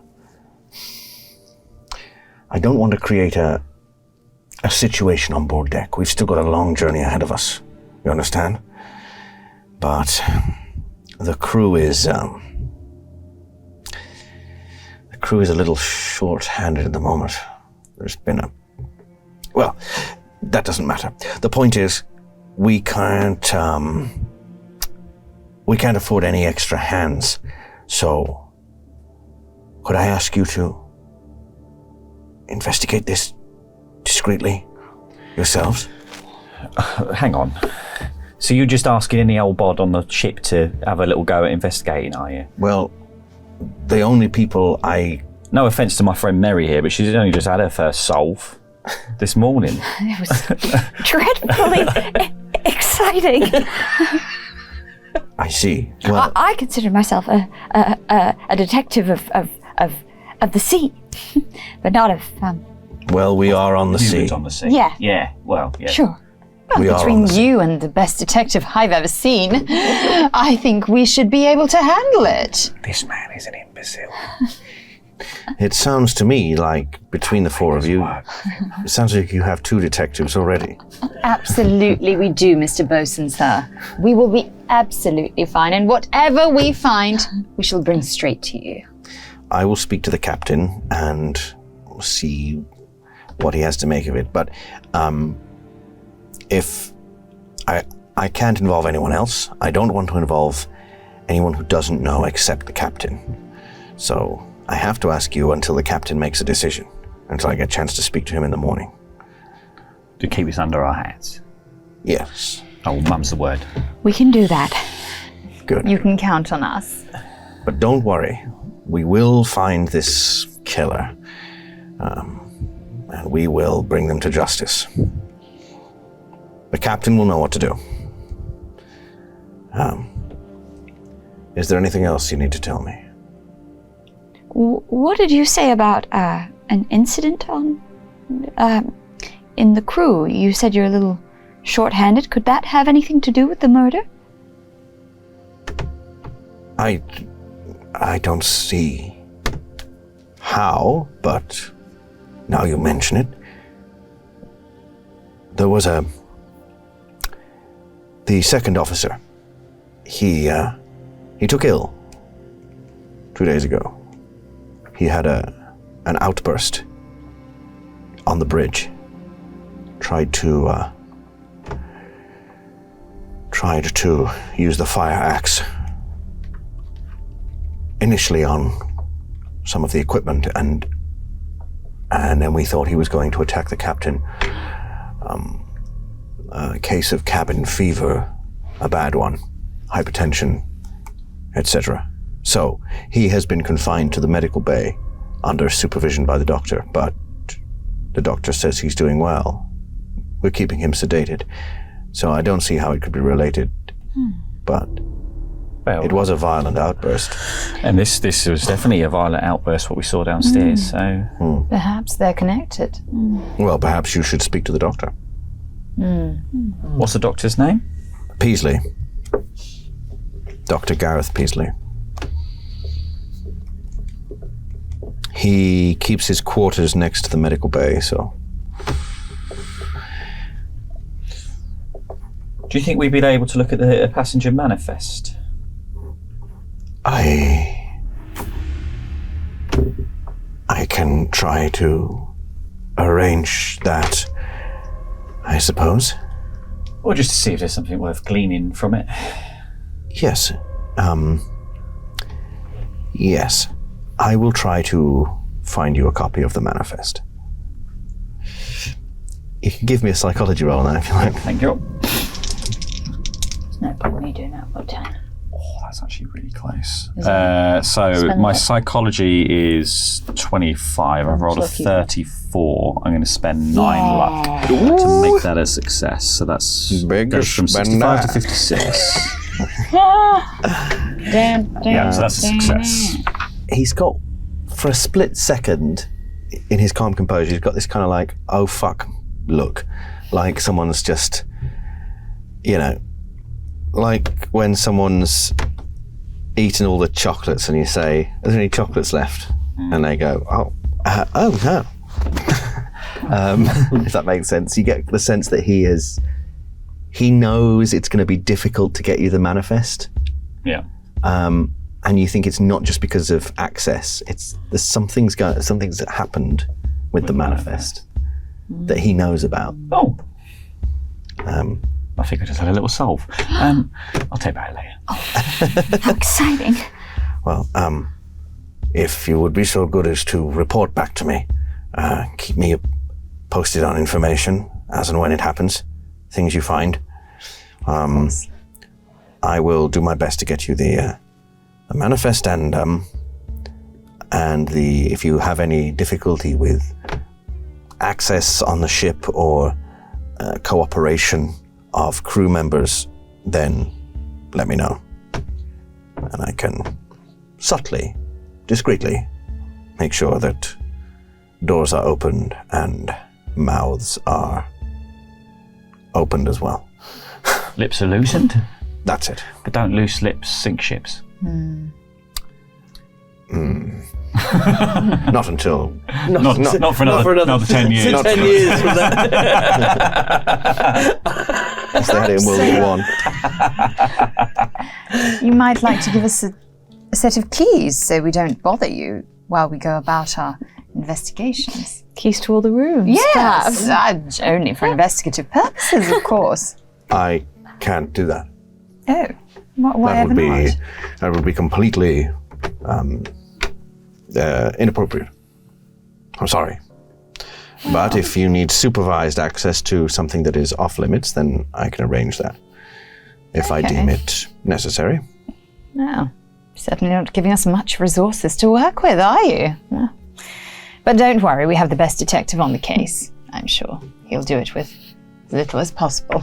Oh, thank you. I don't need any clues to solve this one. No. This guy couldn't solve his way out of a paper bag. Well, Don't remind me. When I was trapped in that paper bag. You were trapped in a paper bag? I was very young. It was just on my head. But you didn't realize it was on your head? Oh, I was very young. How young? 24. Oh. Steve's got me out in the end. It's all right. How long were you in there for? 2 days. 2 days? Yes. How did you survive? Well, I just sort of rustled around. the 2 days isn't that long. Yeah. Oh, tummy. It was a bad It's time. terrible. I just hit my head very badly. And, Yes, we can see. And remember, not a word of this to Big Willie. Mum's the word. Okay. And Brightman says, well, you should all try and get some sleep. And he sort of looks out to sea with this distant expression on his face. And then he gives you a nod and just walks away. And Willie Bolt's looking over. He starts scuttling over. I can't talk to you. No. I can't talk to you, Willie. I say you cannot arouse Willie Bald's suspicions. Right? Willie Bald, I cannot arouse your suspicions. My suspicions? What are you talking about? Not allowed. Tommy's we're playing a game. Yes, that's it. Yes. We're playing It's a bit Hide late for and game. seek. Yes. In fact, and Yes. we did not want to arouse your suspicions of finding us. And, well, you found us, Yes, so there we go. There we we go. are. Yes. You have to get up pretty early in the morning to meet me at hide and seek, I'm afraid. Although this is pretty early in the morning now I think about it. What is it? Nearly 4 o'clock in the morning. I couldn't sleep at all. Woken by a terrible ruckus outside the door. Are you always up early in the morning, Willie? No. Only when I'm at home, working on the carpentry in the wood shop, doing my morning wood, and then fuck's sake. Such a route to get there. yes, that was very laboursome, laborious work. But What was Tell us about the ruckus, Willie. That sounds terrible. Two chaps having a bloody good argument outside the door, and I thought, good Lord, it's only 3:30 in the morning. And at first I was very worried because, well, one of the reasons I couldn't get back to sleep for love and money. Anyway, came out here to take the vapours, and I wanted to have a look because I could have sworn one of them said something about overboard. Yes, in fact, I think it was that chap you were just talking to. Furious he was. What were they arguing about? Well, I couldn't really make it out, my dear. I think it was something overboard. Something body, something overboard, something like that. But your man there, livid, and there was some younger man. It sounded, I don't know how to describe him. I didn't see them, you see. I saw the back of him when I popped my head out the door, but the other chap had already run off. From the voice, he had a wet voice, I suppose I'd describe it as a sort of mouth breather. Yes, mouth breather is the word for it. Yes. Well, anyway, you pay a fortune for these cruises. You just can't get the staff, can you? Doesn't that remind you of the able seaman we met? He was a tremendous mouth breather. Let me see if I can rack my brains. I I don't know. Let's see. Did you hear the name Patrick at any point? Or Williamson? Williamson, no. Yes, I think it was Williamson. Oh. Yes, Williamson. Williamson, what are you doing up here? Why have you come here? That's what he said. Williamson, why have you come here? That's what woke me up. You buffoon.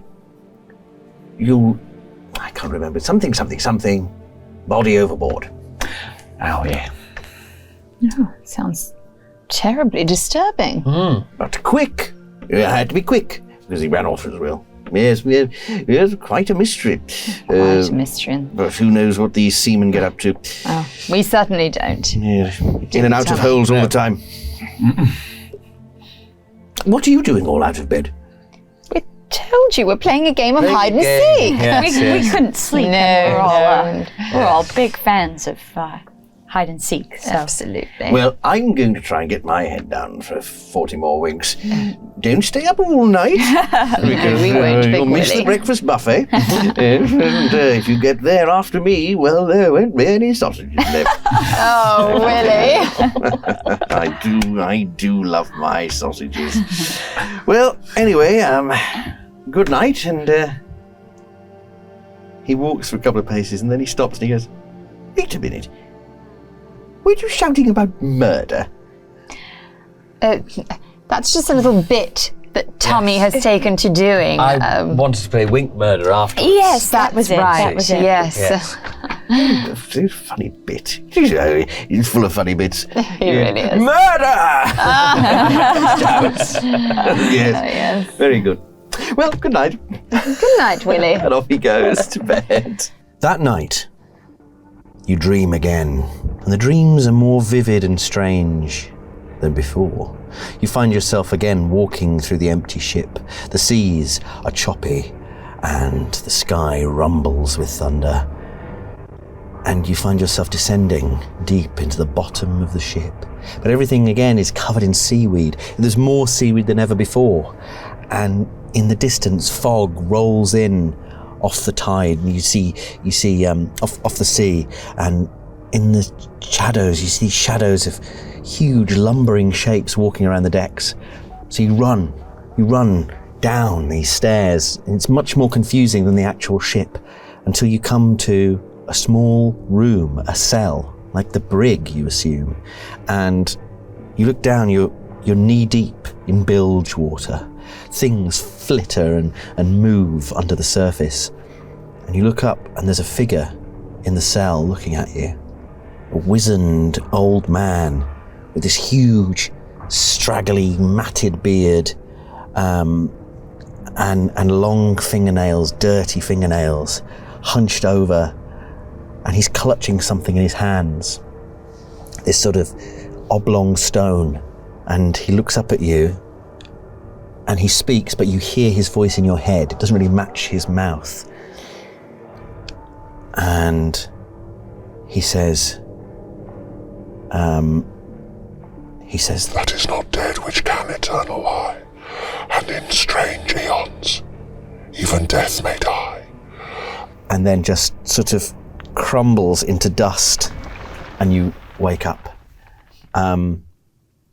Can you all give me sanity rolls, please? Certainly. Favourite type of roll. Oh, that's a fail. Oh my god, I have passed that spectacularly. Again? It's a 53 and I've got 33. Passed. Beautifully. Fantastic. Pass from me. Pass. Fail. 49 on 70. It's to be 12 on 60. Bloody You're very hell. sane. You don't care about Science. this dream whatsoever. So the three of you lose one sanity point each, Okay. even though you succeeded. What? Because it was really bad. It was bad. It was worse than I made it sound. You wake up feeling very strange indeed. You, slightly stranger, you lose 2 sanity points. Okay. Because you wake up with the feeling that, although it was a dream, you feel like you've met that man before. Possibly in a dream. He looked so familiar, but so strange as well. And you suddenly get the sense that maybe Is he on the ship? Have you seen him on the ship? Maybe. But that's impossible. You'd remember someone walking. They wouldn't have got on the ship. Anyway, it's a new day. You've discovered that you've overslept quite a bit.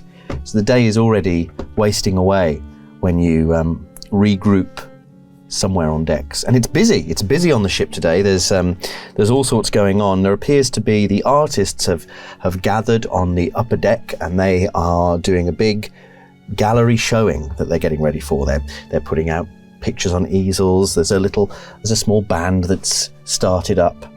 You can see Isambard Clements is going around glad handing people and smiling. Everyone's very, very smiley. Everyone you see has this big smile on their face, and they all say, good morning, good morning. The scientists have all gathered at one end of the boat where they've got equipment and charts, and there is a man who you have probably met by this point already, probably, on this long journey. And his name is Michel Larouche, and he goes by Mick, and he's the diver that they've hired, and he's getting ready for another dive. He's done a few already, and possibly you've been roped in to help in some capacity. So maybe you're running a bit late. What do you want to do? I would like to chat with this doctor, I think. So you're going to head to the medical bay? I think so, yes. Dr. Peasley, is it? Yes. It's a can't great let him idea, go, Tommy. I I must ask, is your wonderful painting going to be in the display? Oh, I hope so. Oh, I think you deserve to be there. Oh, thank you. So talented. They said it was great. There was these psychologist people or something. They were really, really interested in me. So maybe they'll buy it. Oh, well, wouldn't that be wonderful? That'd be Bit great. of money in the old pocket. Not that you need it. No, I suppose not. No. No. Not with my allowance is. At that moment, Willibald is coming past with a. God, he's everywhere, isn't he? Big Willie gets Big around. Willie's Really always hanging there. out. He's always around. Yeah. Poking in where he's not wanted. Surrounded by seamen. He comes through with easy, something isn't it? Too easy. It's too easy. Hanging fruit. something swaddled up, and he says, "Oh, good morning. You're normally up a bit earlier than this, but you're just in time. Will you be coming to the showing later?" Oh, perhaps. What time? What time is it? Oh, I think it's just sort of in the early evening, I believe, is the plan. But first of all, we're going to be doing a showing to the patron, and we're going to select what we're going to be showing. But I had this. I worked all night. Tommy. I had this dream, this vision, and it's fantastic. I've done something very different. I've grafted a few animals together to create something that's not just a taxidermy representation of a creature that really exists, but an imagination. I would call it an exploration of what could be possible. You see, yes, it came to me in a dream, and it was wonderful. It was wonderful. I can't wait for you to see it. Oh, amazing. Oh, well done, Willie. Excellent work. Yes. Now wait till we tell Bertie and Bingo from the club about all this. I know they're going to be green with envy. That's assuming it gets in the showing. We have to show it to Mr. Pepys. Oh, there he is. Excuse me. And he scuttles off. That was Tilly's character from the very first Call of Cthulhu. Oh my God, he's here. He gestures up to one of the gangways where the artists are gathered. And that's when you see a man. He looks old beyond his years. He looks haggard and tired and grey. And he's pushing someone in a wheelchair. And the person in the wheelchair is wearing a large, broad-brimmed hat to cover them from the sun. Can you give me a spot hidden roll? All of us. You both can. You both can. Oh, because okay. You're both there. Oh, you know what? I'll spend the luck because it's 2 luck to make it a success. So that's always Mine's a one factor. 94. No dice, I'm afraid. Nice, yeah. Oh, The sun is too bright. Your spot hidden is 62. So yeah, you're a bit off. You just get the sun in your eyes a bit. Ah, There we go. my skin, my beautiful alabaster skin. You notice that the figure being pushed in this wheelchair also seems to have alabaster skin because they're very white. And then you realise it's because they are bandaged quite heavily all round, almost like someone in the late stages of leprosy. And they've got sunglasses on and this broad-brimmed hat, and they're very covered up. And they're just sort of being pushed along in this wheelchair. At which point Willie Bald goes, oh, my goodness, they've brought the patron out. I haven't met him yet. I haven't met him at all. Oh, very exciting, very exciting. Oh, you must come to the thing this evening. Maybe they'll be there. Oh yes, very, very good, very good. Well, I must go and show Monsieur Proletariat my creation. And he scuttles up the stairs. Oh no! Still together, buddy. I'm so Still together. afraid of this.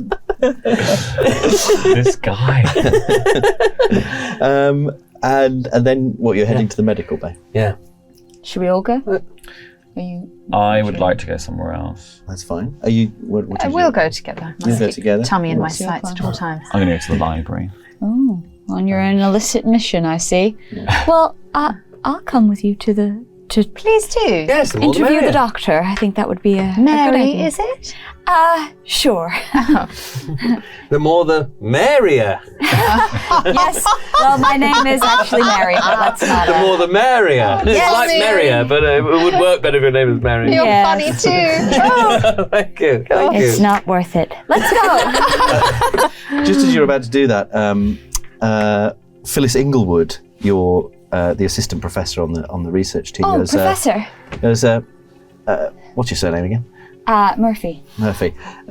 She goes, Murphy, you're yes, supposed to Professor. be on duty here. Where have you been? Oh, sorry. I just lost track of time, Professor. You'll have to go without me. Duty calls. All right, see you. And she summons you over to the rest of the group, and the diver's getting ready. He's getting his stuff on, and Do we have the samples? Is everything A-okay? you'll have to speak to Lyle about that, or possibly Nathan. I'm busy. And she goes, I have to get to the library. Excuse me. And she pushes past you. And Nathan looks over at you with his large, deep-set eyes. Mary, I think we're on the cusp of something incredible. You do? I know you're keen to find your biscuit fish, but there's something I'm passionate about. I've long held a theory that in this part of the Pacific, there might be evidence of something lost to humanity. A lost continent even, perhaps, but certainly a lost city. I know, you're probably familiar with Atlantis, yes? Yes. What if it was real and we could prove it? That would be pretty great. And he pulls out all these charts and he goes, I've been studying the basin here for years. I've always wanted to get close enough that we could do a proper oceanographic study, a survey and a dive. Michelle's going to find it, I'm sure. He's going to find evidence. I've tipped him off. I didn't tell Lyle because he'll think I'm crazy. But Walter, he agrees with me. Walter's the engineer on the Miskatonic team, who's looking at some other charts near the edge of the boat, helping. He's helping. So this is Michelle. the first I've heard of this. Yeah. Yeah. Well, I mean, Walter looks over, kind of meaningfully. You could even give me a psychology roll if you should wish to do so. I could do so. I mean, it's not really going to happen unless I roll under 10, Incredibly which well. I have just done. Incredible. I rolled 8. In and I a have moment 10. of uncharacteristic Sorry. insight, Unbelievable. you realise that I'm not interested in people. I'm really interested in fish. Walter, he's a short, thick-set guy with a dark, bushy moustache. There's something about his complexion as well that's... Yeah, there's something about his eyes that are a bit strange, perhaps, as well. But he's looking over meaningfully, and you suddenly realise that Nathan and he were planning to tell you this, that they're in some sort of cahoots is going on here. You suddenly get the horrible sense that something important's about to happen, and not everyone is aware of that.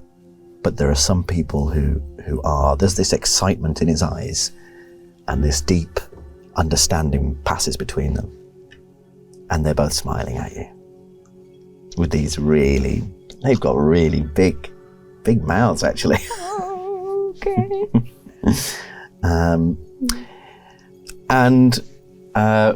As you're there, with your samples and everything else, Mick comes over and he goes, so, is there anything I should be looking for? The biscuit fish, of course. Yes, well, it's named so because the person who first saw it believed it resembled a British biscuit, the custard cream. D'accord. Maybe. I don't need to know the full story of the biscuit fish. I just need to know what you want of course me to you look don't. for. You're French. What? Nothing. So, you've been told about this lost city or something? What, Mr... What's his name? Gilman. Gilman mentioned something to you? Oh, he said he wanted me to get a good look at the bed, the landscape. But what did you say? A lost city? I don't think... Okay, you are... this is pulling my leg. No? Sure. Very good. Just, But you want me to scrape some seaweed together, or... Sure, that'd be great. Just, be careful down there, A Mick. standard sampling, I understand. Yeah. And then he gets on the edge of the boat and he goes, a bientôt! And goes off backwards. And they start reeling him out with the breathing pipe and all that jazz. Where are you off to? Well, I think I would have got onto the ship thinking, you know what? Very limited chance of vampires here. No running, they can't cross running water, so they're not going to get on a ship. But then I've just had a dream about an old man with really long fingernails who turns into dust, so I'm thinking vampire. I probably spent most of my morning ripping up the shelves or the drawers in my room and sharpening them. So I've made some steaks. I've gone to the kitchen, I've stolen some garlic, and now I'm on my way to the library. Fantastic. Okay, wonderful. Brilliant. Great stuff. I thought I was on holiday, turns out I'm at work. A working holiday. Always the way. In which case, on your way to the library, you have to pass quite near the bridge. So can you give me a listen roll? Mm-hmm. Not got a very good stat here, I don't think. I've got 20. And I rolled 86. Nice. You could push the roll. Why would I do that, Dom? Push it. All right, I'll push the roll. Push it. How are you pushing this? How much? I hear muffled voices, I guess, and I'm just going to lean my ear closer. I can see how this is going to go wrong. Yeah, right? Fucking Oh hell. my god. It's 93. Ooh, okay. Is that what you wanted, Dom? Yes. When you asked me to push the roll? We live for it. Fantastic. Can you spend some luck? Funnily enough, wouldn't even have enough luck to spend. But you're not allowed to spend luck on push rolls. No, are you? I couldn't have made. Wow. I don't think I Push could it. have made the original That's it. roll That's it. good enough either. So Check, really? Yeah, you hear a couple of voices coming from the bridge that are slightly raised, and then you get a bit closer, you press against the door, and you begin to hear a bit more detail. It sounds like the bosun, who you met, Brightman, arguing with another man who's British, and it sounds like an older man, and the older man saying, "What are you talking about? We can't just... It won't clear. Look, you can see plain as day. We don't need the data. We can see with our eyes, Mr. Brightman, that the storm is not going to clear anytime soon. We have to go around it." And Brightman's arguing, remonstrating with him, being like, "You, Captain, you have to trust me. We will lose too much time. We don't have enough fuel and supplies to extend the journey. The storm is huge, yes, but it will dissipate. We're still hours away from it. I think we should maintain our course, and if we get close enough and it has not dissipated, we can go around. But big storms always burn themselves out quickest." And the captain says, "No, I've had enough of it now. I've had enough. At ease, thank you." And then suddenly the door opens, and you stumble straight into Brightman, who's red in the face. He's furious. And he says, Oh. Hello, He dear. bundles you back into the corridor. He says, "What are you doing here in the bridge? I'm on my way somewhere else. Have you told anyone about what happened last I night?" haven't told a single person. "Good. What were you doing eavesdropping?" I wasn't. I was on my way past. You were shouting. Thought I might have heard a murderer.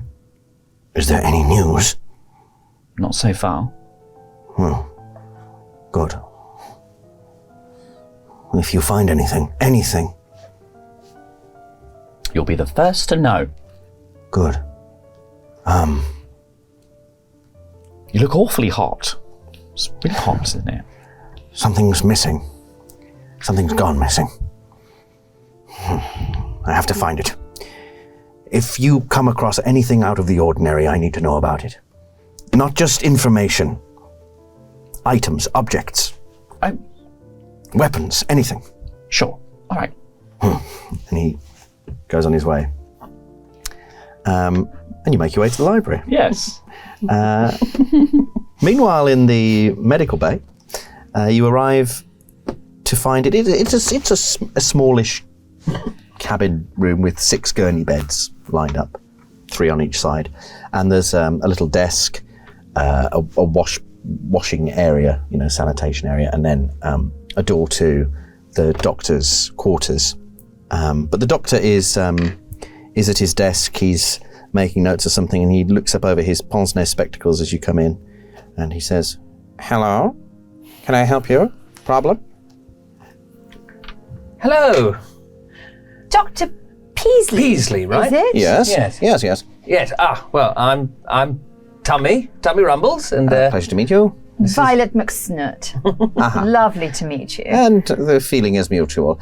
How can I help you today? Are you sick? About your patient, Doctor. Yes.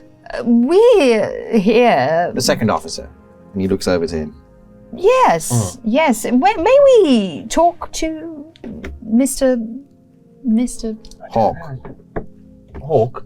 Robert Hawk. Second Mr. officer Hawk? Robert. Yes, Yes. we have some pressing business to discuss, don't we, Tommy? Yes, we do. Yes. Well, he's not compos mentis at the moment. He's seems to be in a strange state. Normally he's awake but drowsy. We're keeping him sedated. But he seems to have had an accident. An accident? What kind of accident? I presume he must have fallen out of the bed.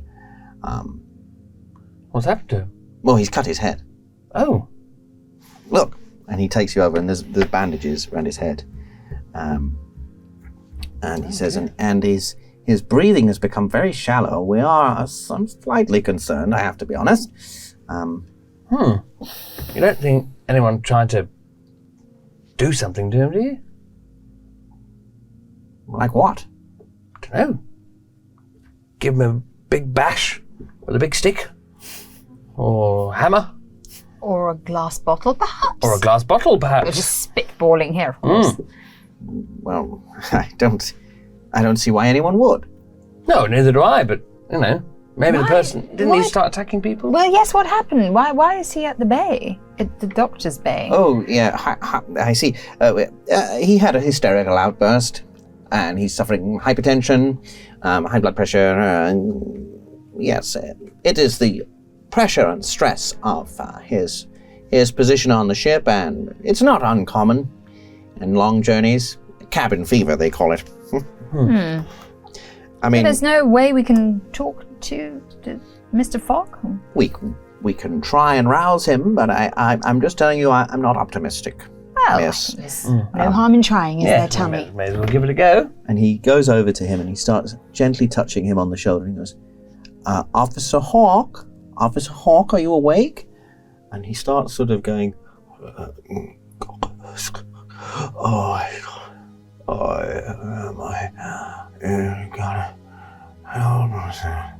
While you're there, you can give me a spot hidden roll. Ooh. This is 77. That's not good, is it? No, it's not. It's 62. I just about passed 56. Lovely. So we can see something. He says, well, I mean, I found him out of the bed on the floor, and I'm pretty sure he just bashed his head on the thing here. But with your success, you notice a couple of tiny shards of glass in the bed sheet. But what's strange is they are plain glass. They're not stained glass like the lampshade downstairs. I'd say there, Doctor. There's a couple of pieces of glass here. Do you think this might have anything to do with it? That's a look. Well, that's strange. That's very strange. Where could that have come from? And he looks over to his supply cabinet where there's all this equipment. And I'll let your success ride. You notice that there's a bunch of glass beakers and things. It's all very orderly arranged. That's a word. Orderly bridge. Orderly arranged. It's arranged in an orderly fashion. Yes. In an orderly fashion. Except there is a conspicuous gap among the glass beakers where one is missing. Doctor... Do you know which one? That might be, Doctor. One of your beakers appears to be missing. My. So it is. Well, that is highly irregular. Huh. And he goes over to the cabinet and he just has a look in it. Oh, that is strange. While you're there, Robert Hawke starts becoming a bit more conscious, and his hand reaches out for whoever's nearest, and he grabs your arm gently, and he says, "Where am I? Where am I? Am I?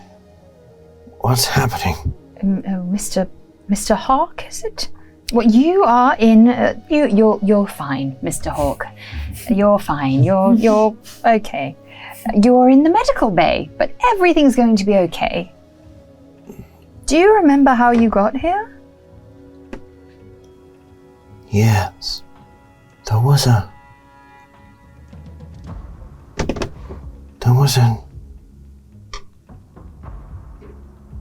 man in the shadows. He told me it was time. And he showed me they're among us, you know. It's already too late. It's already too late. We shouldn't have crossed into the Pacific. We're getting closer. We're getting too close. Mr. Hawke? Mr. Hawke? Have you got any medicine? Yes, not a lot. You could both. Oh, we both got one in medicine. You could give me a hard education roll, both of you. Oh, great. I'm incredibly well educated. You are? Are you? Even though I'm very stupid. I've gone to all the best schools. Educated That's the beyond his Conservative means. Party. Yeah. That's a 67. Mine's 58, but I don't see my... So your education's up here. Oh, yes. So Mine's we- 58. So we both got regular successes on that. Yeah, I need hard successes. So you could push the Try roll. again. You could push the roll, or you could spend luck. 35, and you'd need to spend. For you, Tommy, I'll spend some luck. That's very kind. Okay. Okay. As long as you spend something else. Okay. Right. I'm going to push this roll then, I suppose. Well, if you're pushing the roll, you probably don't need to spend luck. Okay. Oh, okay, all right. I'll just Only push one the of roll. these. Then. Okay. Here we go. Let's try. How are you pushing this? So I'm trying It's to. something about his eyes, you think. I'm going to try and grab his face and really get up close to him to tell him to calm down. Oh no, no. Now, I do have very good education, so it isn't a fumble, but I did roll 97.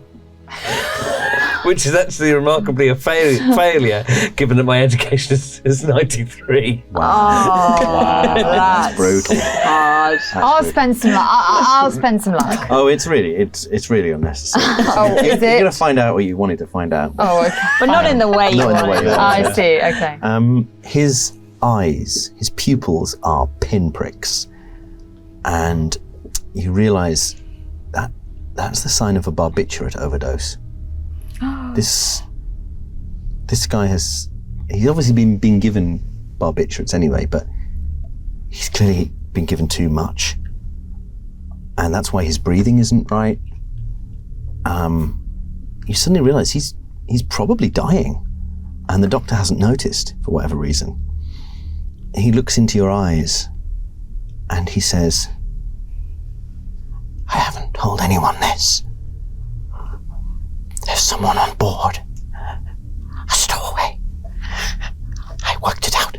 I realized someone was skulking around the lower decks.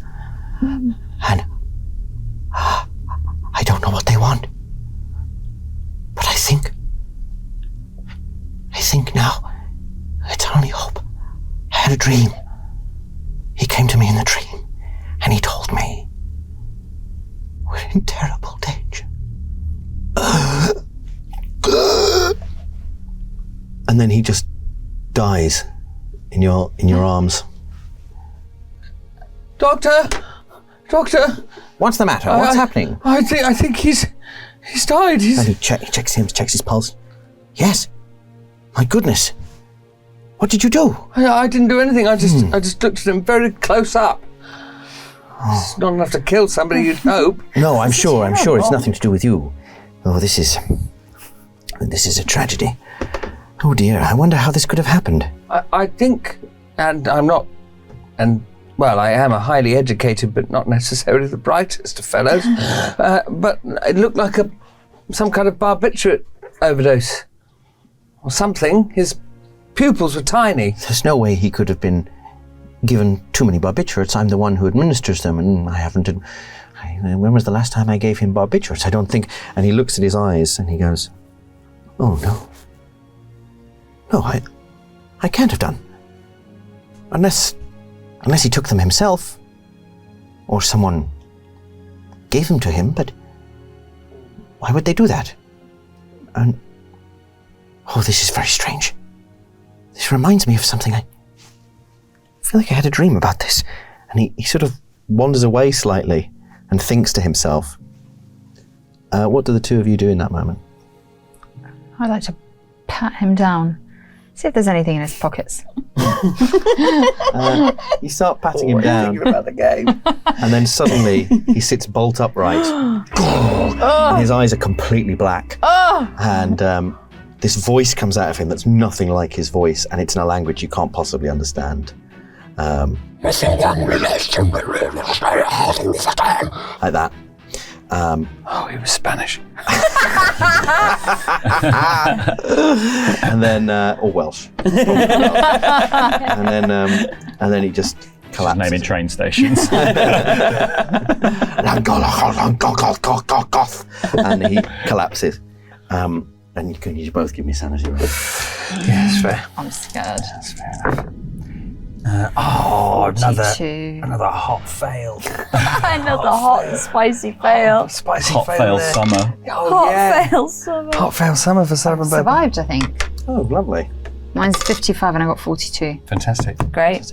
You lose 1 point of sanity. Oh, not again. And you lose 2 points of sanity. Good. How you doing there, you guys? Yeah, so I started on 40.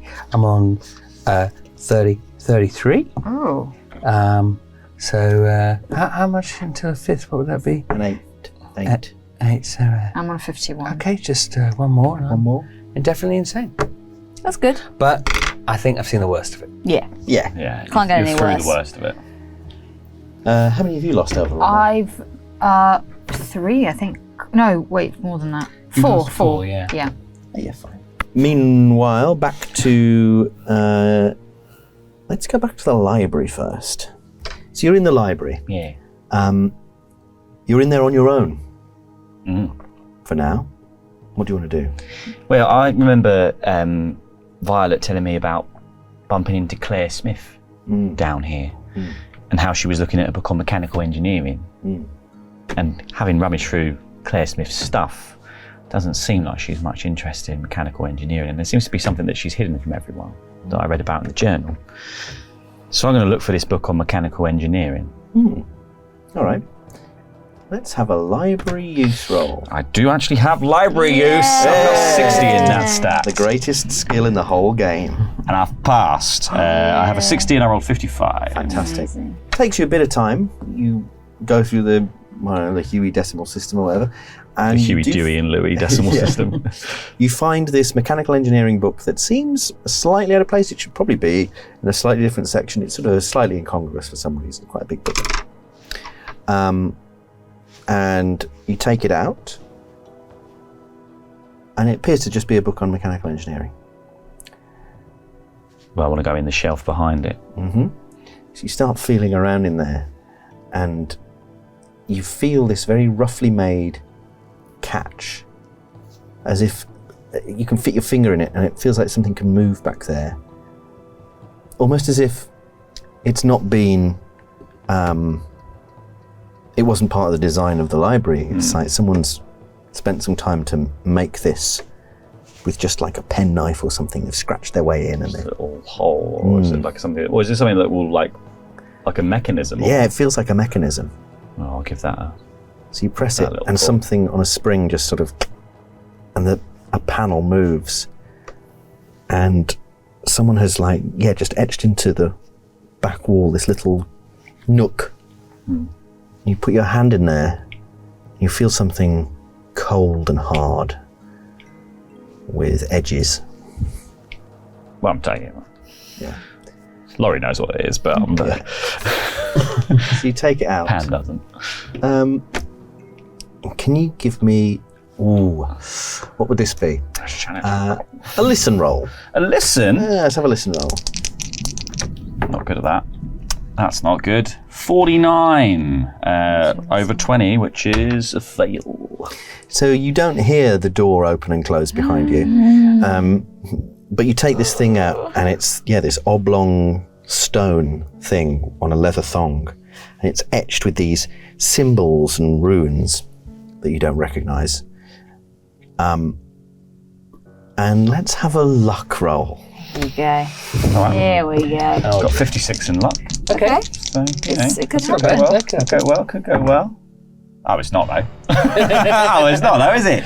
That's 75 over 56. So that's a fail. Oh dear. So you hear this woman's voice behind you, and she says, "What's that you have? May I see?" And you turn around. Phyllis Englewood, the assistant professor from Miskatonic University, is there. Well, She seems tense. She's very intense. She seems tense. She seems tense. Oh, I just found this. Just found it behind one of the books. Oh. May I? Well, what do you think it is? I was going to take it to, to the captain, just in case someone's lost it in the Lost and Found. I'll be right back. Wait. I'm an anthropologist. I might be able to examine it for you. Oh, so am I. Really? I know you might not be able to tell from my accent, Miss Hoyploy, but yeah, I am actually. Really? Yeah. So you take after your late husband in that regard, do you? It's all about you. Carlton, yeah. Carlton, that was it. Yes. Yes, I've done my little bit of research on everyone who's on the ship. Mrs. Helsing, I think you should give me the stone. It would be dangerous if it ended up in the wrong hands. Well, yeah, that's exactly what I was thinking about the stone. I'll take it to the captain and see what he reckons, eh? You're welcome to accompany me. No, I think you're making the right choice. Take it to the captain.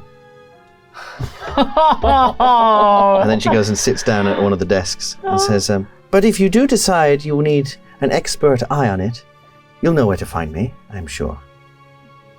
I'll come knocking if I need you. Very good. Cheerio. Goodbye. Just think everyone's vampire. Just like garlic clove in her mouth. At the medical bay, this incident's happened. The doctor didn't notice it straight away, but obviously he is, and he turns round and he looks confused, like he's not really there. Doctor? Are you okay? Doctor! Sorry, I suddenly feel very faint. Would you excuse me? I think I need to lie down. And he just goes into his quarters. And he says, he turns back in the doorway and says, I didn't kill him, you know. I don't know. I'm sorry, I need to sleep. I need to sleep. And he shuts the door. I hope he's okay, Tommy. Yeah, I think he was rather shocked. I don't think he, at the very least, didn't mean to give him all that stuff, but maybe somebody tried to do him in after. Do you think that's the missing beaker in the glass cabinet? Surely. Must be. I was about to ask him, but then he took a turn for the worst. Yeah. Oh, God. Well, what now, Tommy? You're the detective Oh. and the main brains of this operation. I'm not sure, really. I suppose we could find the others and see where to go from there. Let's see what they found out, and perhaps one of them might be able to help me. I dare say that Mrs.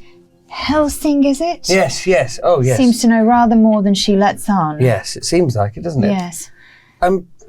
Violet, this is awfully silly of me, given that two people have been potentially just murdered, but I've been really thinking, about how much we get on. Oh, yes, Tommy, we do, don't we? Yes, and it's just that when I, back home in London, I've talked to our Aunt Slagatha, and she stops me from marrying all sorts, because she says, they're only after your money, Tommy, you don't realise. That's ridiculous. Yes. How would everyone think of the money when they have this in front of them and your wit and your brains? I mean, I could go on all day, but I shan't. But what is it you do like about me?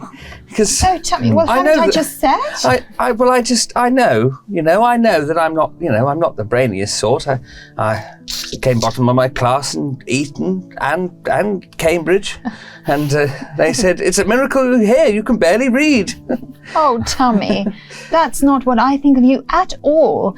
I just see your bravery and your kindness and your determination, and look at you taking charge and leading this covert operation. I mean, not every day do you find a man that can do that. Thank you, Violet. Yes. Yes, it's just all the comments from Bertie and please. and And Bingo. if you should ever think that who? Sorry, what?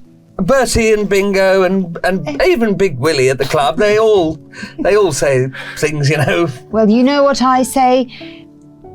Screw Big Willie.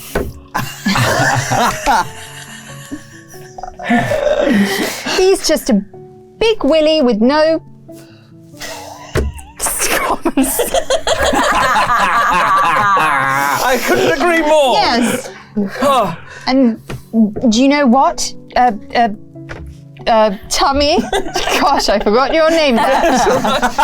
horrible. You don't So in love, she's forgotten his name. It happens to us all. Blinded by love. You don't have to worry about me. Now, don't tell anybody else, but I have rather a large fortune of my own. Really? Yes. So you don't have to worry about me thinking about your money. Oh, no, not at all, Tummy. No. Violet, you made me the happiest man in all of this boat. Oh, Tummy. Perhaps when we reach Manila, we can elope. That would be very exciting. Yes. Oh, what would Aunt Slagatha think? She's going to be furious. Oh. I don't think so, Tummy. I don't think so. Okay, let's go and find this murderer. Let's go, Tummy. Follow you. Okay. I'm going to go this way. Okay, Tummy. I'll be right behind. Closet. Stupid. Fumbling idiot. She says to herself under her breath as she follows Tummy. Right behind you, darling. He's been completely bamboozled. This is one moment where maybe you could have seen it. He's Never just mind. Completely wrong. He's wrapped around her fingers. Brilliant. So I think, where should we actually head? I think Mrs. Helsing said she was heading to the library. So should we head down there? Perhaps then we may run into Mrs. Helsing and Mary. Is it? Oh, yes, Mary, of course. Mary, yes, Mary. Yes. Well, Mary. Yes. Why don't we see if we With can a long bump into... A. Mary. Mary. We'll go, maybe we can bump into her on the way, because she was taken away at the last second, Yes. so that'd be good to see her. Let's go. Good. We're going to go generally towards the library. Did Mr. Hawke have anything valuable on him? I didn't see. Not money, of course. No, but just something. Something else, yes, No. sentimental value. Something. I didn't see anything other than his piercing eyes, so I wasn't really. Glad paying that was the attention. only piercing thing you saw, Tommy. Yes, Okay, yes. go ahead. So you start heading towards the library. You guys are all sort of convening somewhere, I guess. You were heading... I lied, I wasn't going to the captain. Oh, that's fine. Where do you go? I want to go to the purser's office. Oh, yeah, fine. So a bit of time probably passes while you're all doing all this stuff. At some point while you're on the ship, crossing the decks and things, you hear a couple of the officers making loud hailer announcements, saying things like, "Ladies and gentlemen, we'd like to inform all passengers that there is the possibility that we will be sailing very close to a storm by this evening. We're hoping the storm will dissipate, but please be on alert for announcements if we need to go below decks. Your safety is paramount concern to all members of the crew, so please listen out for further announcements. Thank you." They're doing that over and over again around and about. Some music has started up from the band and all that sort of thing. And the dive has been going on. And he's been down there for ages. And then eventually one of the team, one of the the engineering crew or whatever, one of them suddenly goes, Something's wrong. Something's wrong. I think we should pull him back up. I got a bad feeling about this." And he pulls on the system they have of pulleys and things. He's not responding. And they start making the decision to pull him back up. And they start wheeling.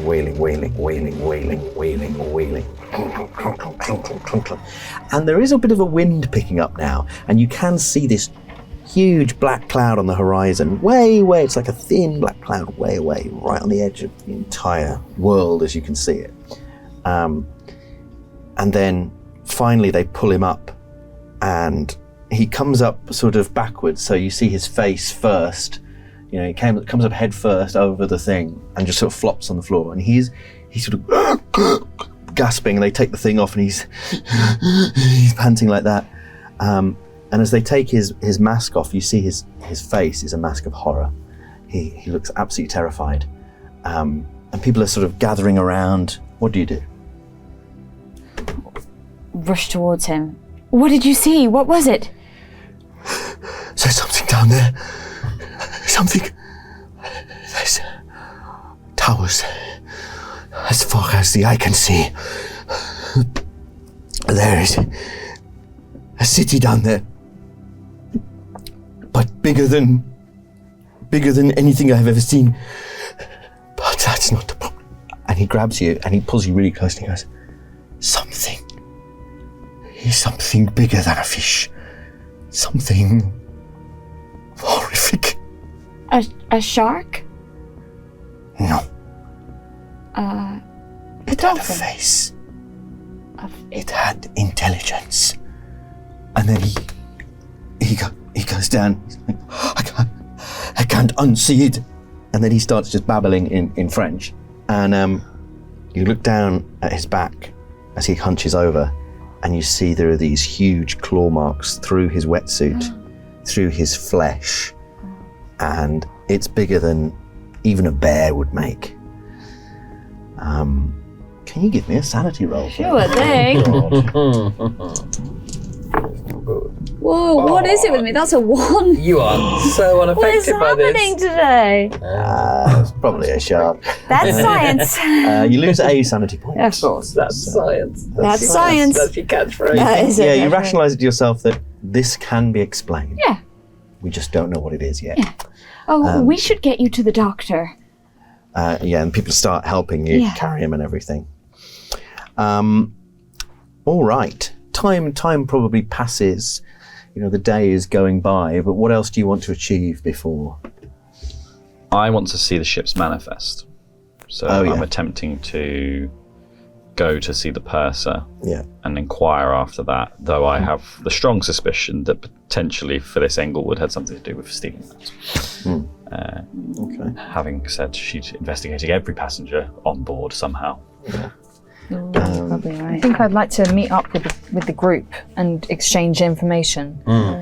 Yeah. Because, you know, we're not going to get very far, probably, just by ourselves. It's a genius detective, worldwide, international. Absolutely. Yeah. So, Yeah. for argument's sake, let's say the three of you end up kind of bumping into each other as you take Thingamabob to the medical bay, and you're leaving the medical bay. You kind of see each other and you see there's some sort of commotion going on, so you end up helping, and everyone bundles into the medical bay with this guy. And the doctor is he's been roused from his quarters by force, and you can see he's still very woozy and confused, and he's sort of saying, yes, and he gets him on the bed, and yeah, so you've got a moment to chat just outside the medical bay. How did you learn anything? Oh, the stranger things have been happening, Mary. We spoke to Mr. Hawke. Yes, was Hawke, it Mr. yes. Hawke? And how is Mr. Hawke? well, He's dead. yes. Oh, that's not good. Yes. No, he died very soon after I got very close to his face. But I don't think it was anything to do with me. Oh, probably not. No, I don't think you can kill someone by staring at them. No, my aunt said that I could. Oh, she Due to did. My face. Oh. She was a cruel woman. She still is. Oh, she's not dead. She's alive. Okay. Anyway. Don't say that about Slagatha. Yes. Can't wait to meet her. The silly old bat. But that is beside the point, Mary. Yes, okay. As soon as the man died, he sat bolt upright and was saying some gibberish in a different language. Tummy thought it was Spanish, but I don't think it was. Either way, what happened to... Who is this and why is... I think possibly some kind of oxygen problem. We don't know yet, but he was attacked by something down there. Possibly a shark or something. That looks like... is the person there in the room with us? Is that... You probably saw him going in, right? Yeah, you're probably gathered just outside the medical bay. There's a bit of commotion going on there because quite a few people are helping. And, Well, he was saying something about it had intelligence. That's what he said, the thing that he saw. It had intelligence. It was a sea creature then? Yeah, of some sort, but I don't know, I couldn't get much sense out of him. And then he said that there was a city. City? Yeah, it doesn't make a whole lot of sense. Wow, like Atlantis. Yeah, that's the second time I've heard Atlantis today. Yes, go on. Well, I wasn't going to bring this up, but I think that Mary perhaps could help, and I'm sorry, Tommy, but I have kept this from you also. There was something that I found on that poor woman who died downstairs in the cabin. Claire, was it? If that is her real name. And now that we know of these sea creatures, or I don't know, but I would like to show you this, Mary. I found this on her person. I don't think it's very valuable. So perhaps you might make some sense of it. And that's a sanity roll for both of you, please. Because it is the thing from your dreams. Okay, that's a fail. I don't mind this at all. A 9. Beautiful. I'm fine with that. Thank God, because one more. And I'm definitely You don't remember your dream. Yeah, so you're fine, but you lose 2 sanity points. I lose 2. That's What did you start on again? 60. Also, we think potentially the patient might have been murdered. Oh yes, Mr. Fogg. Yes. By who? We don't know. Probably, maybe even by the same person that murdered Claire Smith. Yes. Oh, Tommy, you're so clever for working that out. Oh, well, thank you. But potentially the beaker was all gone with all the medicine. It looked like he'd had to take all of it. Oh my God. We found shards of glass in his bed. Very similar to the scene we found poor Mrs. Clare in. What do you make of this then, eh? I think it looks horrible. It does remind me of something. I don't know, maybe we should show it to the diver. What was his name again? Michelle. Michelle. Maybe we should show it to Michelle and see if it's the same. And let's have a listen roll from everyone. Alrighty. 51. Fudge. You could always spend the luck. Yeah, I'll spend the luck. Come on, it's time. It's time. Okay. Yeah. How much luck do you have to... What did you roll? I rolled a 51 and I've got 40. I've to rolled a spend 11. 19, so I could Oh yeah, you. hear and then potentially you Oh caved yeah, in. yeah. So yeah, you hear footsteps coming along the corridor. Yeah. Um, Someone's coming. Hide this, quickly. Okay. and Hide it. a man appears. He looks like a sailor, an ordinary seaman. Hello. We'll never get over it. It's just the ordinary kind. Just the ordinary kind of seaman. God, it's just the ordinary kind. But he Good to see some ordinary seamen aboard. he's clutching a thick cloth to his head, and he says, "Oh, excuse me, I need to see the doctor. Oh, sorry. Of course. Had a little accident. What happened? Mr... What's your name? Tranner. Tanner? Tranner. Tranner? Samuel Tranner. Samuel Tranner. What happened to your head, Miss. Mr. Tranner? I had a little accident while performing my duties. What kind Nothing of serious. accident? Oh, just a little bash to the head. It happens. It's my own fault I wasn't paying attention. Really? Yes. Can I do a psychology Oh, yes. check? Oh, yeah. Oh, yes. It's a 55. No! Oh, now you can spend them. I can spend my luck. Yes, I'd like to spend my luck. So you spend 5 luck Yes. to get Beautiful. it down to Very success. good. Where do I write that down? So you started at 35 on here, and then you just go for 30. So just circle 30? Yeah, circle 30, and then you'll be able to track it from there. Great. Brilliant. You suddenly realise in that moment, he's lying. He's completely lying. This is some sort of deception. And then because he's incredibly uncomfortable with this line of questioning, and he says, "Excuse me, I need to see the doctor."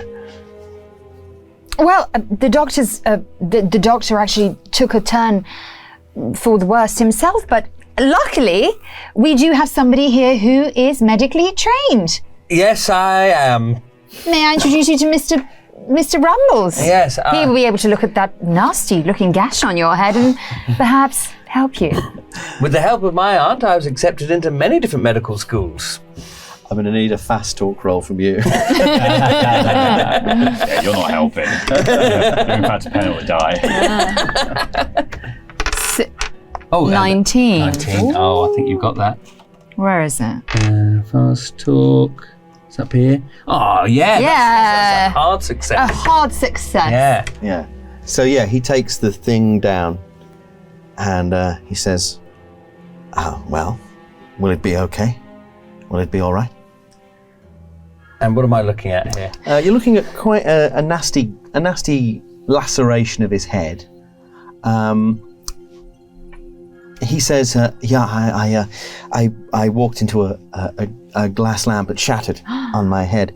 One of the, we still use some of the old oil lamps and gas lamps on the, on the ship. And I wasn't paying attention last night and it smashed. Oh, well. And it does look like it's cut with like glass has cut it. What kind of glass? The lamp. The guy who got hit. What colour's the glass? Oh, yeah. What colour is the glass? Yeah. There's no glass embedded in his head. yeah, That's all so, he's saying. yeah. It's just the cuts look like he could well be telling the truth. It's a plausible thing to say, given what you're looking at. I think you'll live. You'll live.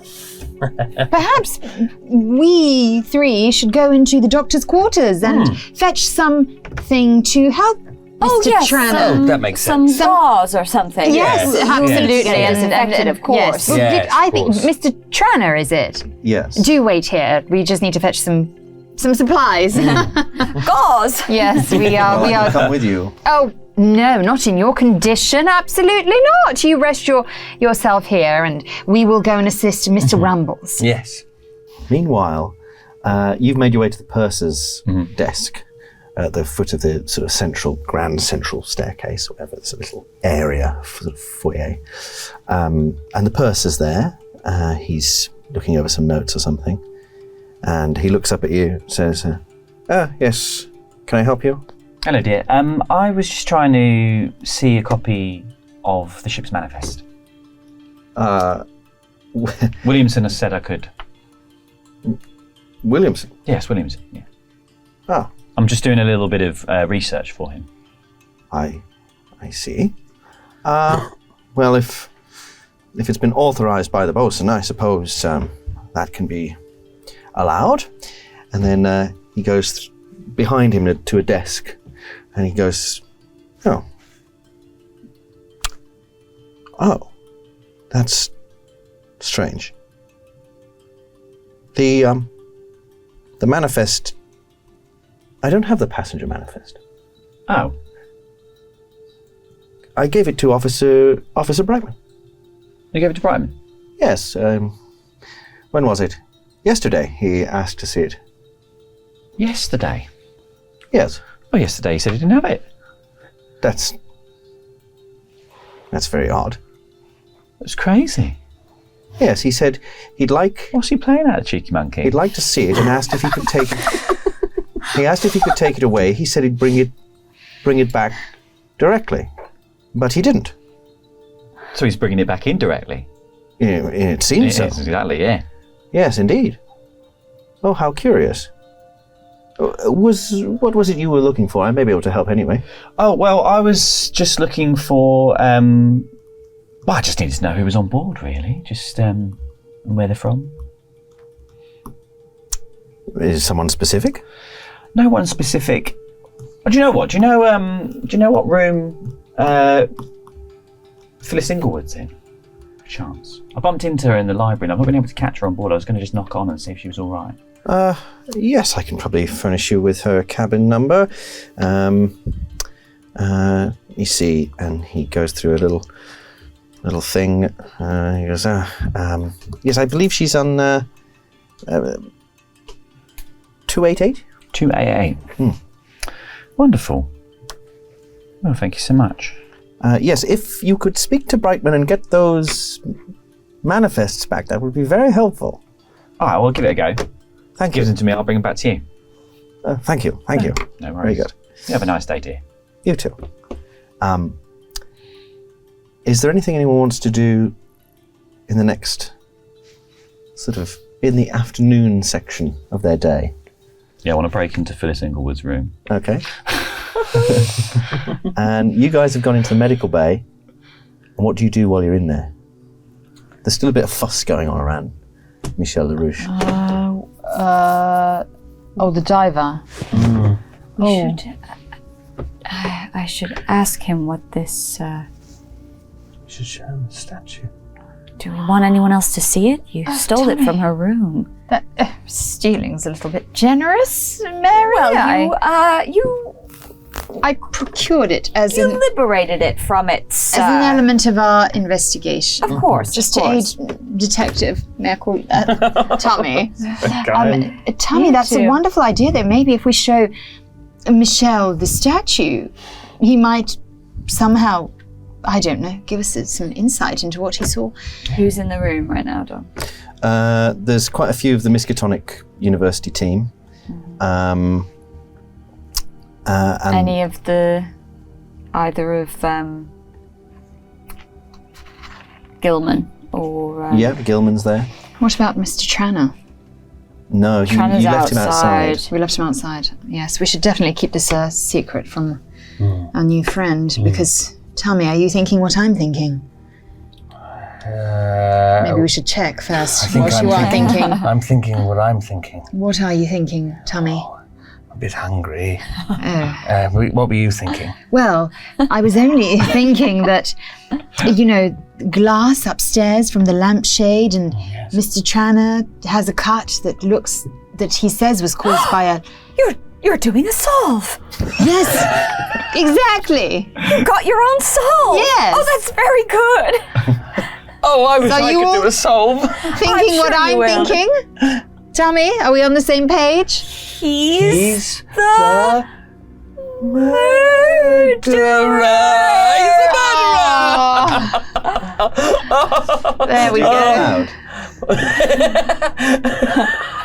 Maybe not as loud as I did Maybe it. keep your voice down there. Yes. Yes. So here we are. We need to be wary, but if I was to give you this, although I believe you're already holding it actually, would you be able to... I think you still have it. Hidden it, yeah. Is everyone around his bed? Yeah. What are they doing? They're just asking him what he saw? Yeah. There's Trying to make people sure around he's Michel. okay. I don't think showing them the statue is a Not good them, idea. no, but Michelle needs to see this. Perhaps maybe you and I can be a decoy of some kind for the... Yes, if you try and get them out into the corridor, maybe with some story about... About Tranner, eh? Yes. Oh, Well, don't tell them everything though, Tommy. No. I'll let you take the lead. All right. Okay. Excuse me there. Excuse me. I know you're busy talking to the diver here. We have a bit of a problem outside in the corridor. There's a man there who's got a bloodied head and. And we think he might be turning into a fish. Yes, possibly. That's a very strong possibility. Gilman whips round.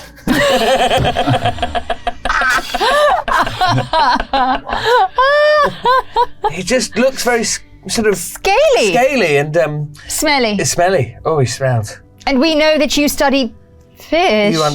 Yes, everyone should go into the corridor right now. Yes. And we think he's transforming at this very moment. Yes. You'll say Tranner is Yes. out there. Yes. And Gilman makes a beeline for the door. Phew, very quickly. Everyone else is sort of looking confused. You guys. What are you talking about? Tranner opens the door and Gilman opens the door and turns back and says, Tranner's not here. Oh, he must have...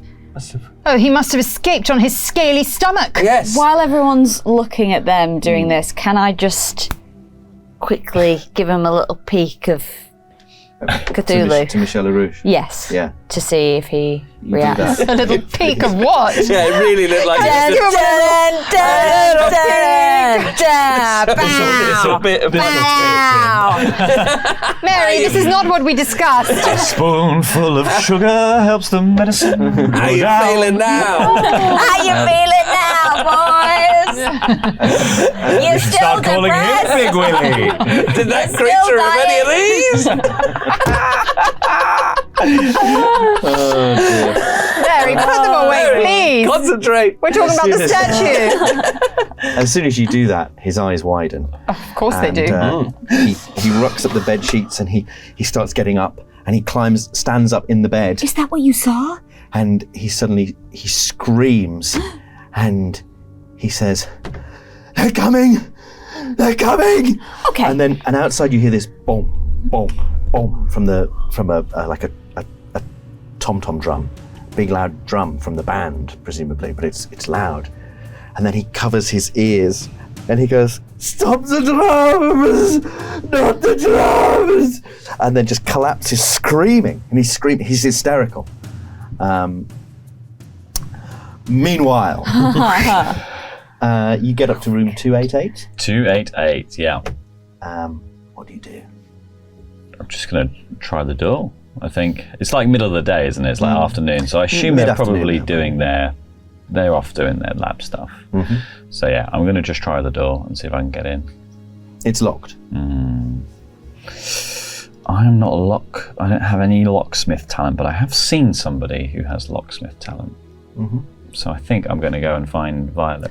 Well, before you do, you've got this oblong thing, haven't you?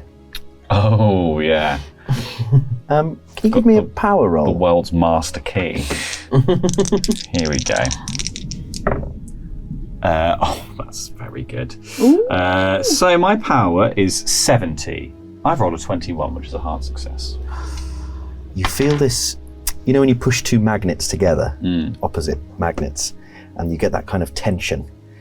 You feel that coming from your pocket where the stone is. Almost like there's some tension beyond the door. Ow. This sort of magnetic feeling.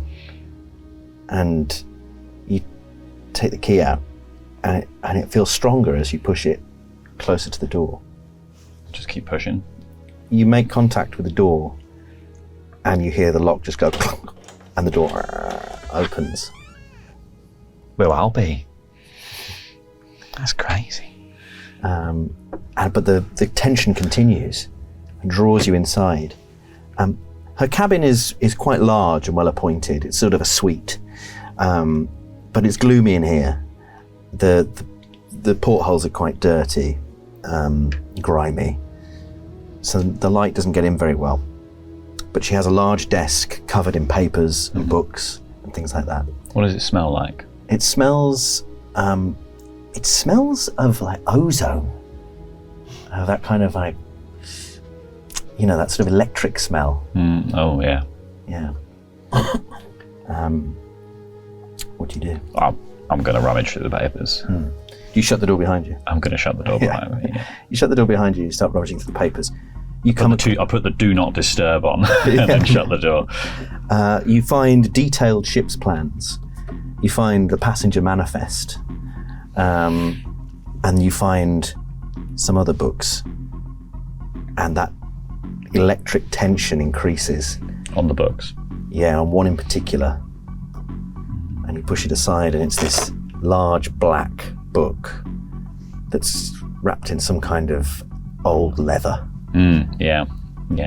And you see that it is the old long pig leather. Yeah. the Necronomicon. Oh, yeah.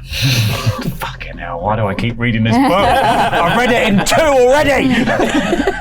I'm not reading it, I'm reading the Passenger Manifest. Okay. I've read this book 2 times! I'd just have a little flick through. I will get to it. I think Pam would read all of the stuff, but she's going to start with what she came here looking for, which is the Passenger Manifest. Yeah, okay. What are you hoping to find on the Passenger Manifest in particular? Well, I think now, specifically what I'm looking for is anyone on there who potentially hasn't been introduced or is not really allocated a room, unless we're thinking the guy in the basement is a stowaway, or now if there are any notes that match up from Phyllis Englewood to the Passenger Manifest of people they have interest in and potentially why. So trying to cross-reference the manifest with the papers that they have.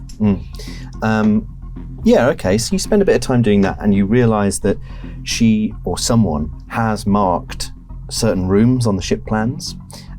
Specifically, they've marked room 23. And on the passenger manifest, they've gone through and they found Claire Smith, and next to it they've written Catherine Johansson in by hand and circled it. Room 23. Yeah. Your name is circled, and there's notes about your husband. Is my room circled as well? Yeah. Yeah. In fact, all of you have now been circled on there. And while you're doing this, you realise that on the ship's plan, there's a route that's been marked out that looks like it's a route to get from one of the crew cabins to room 23 by the sort of the more you look at it, the more you realise it's the most sort of obscure route, the least populous route. Which crew cabin is it? It's it's got the name, which is Samuel Tranner. And at that moment, there's a knock at the door. Knock, knock, knock. And you hear a voice go, Professor, we've got a problem. Professor, it's Tranner. Are you there?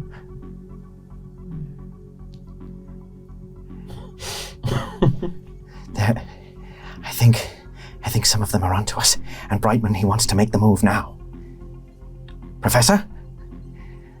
It's going to be now. Brightman thinks we're close enough. He's already dealt with the captain.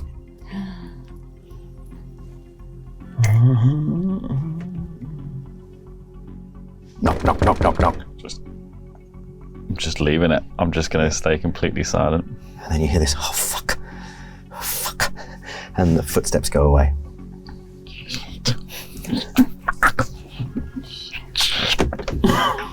What are these guys doing? Fuck is all this? You sound like it. You sound like it.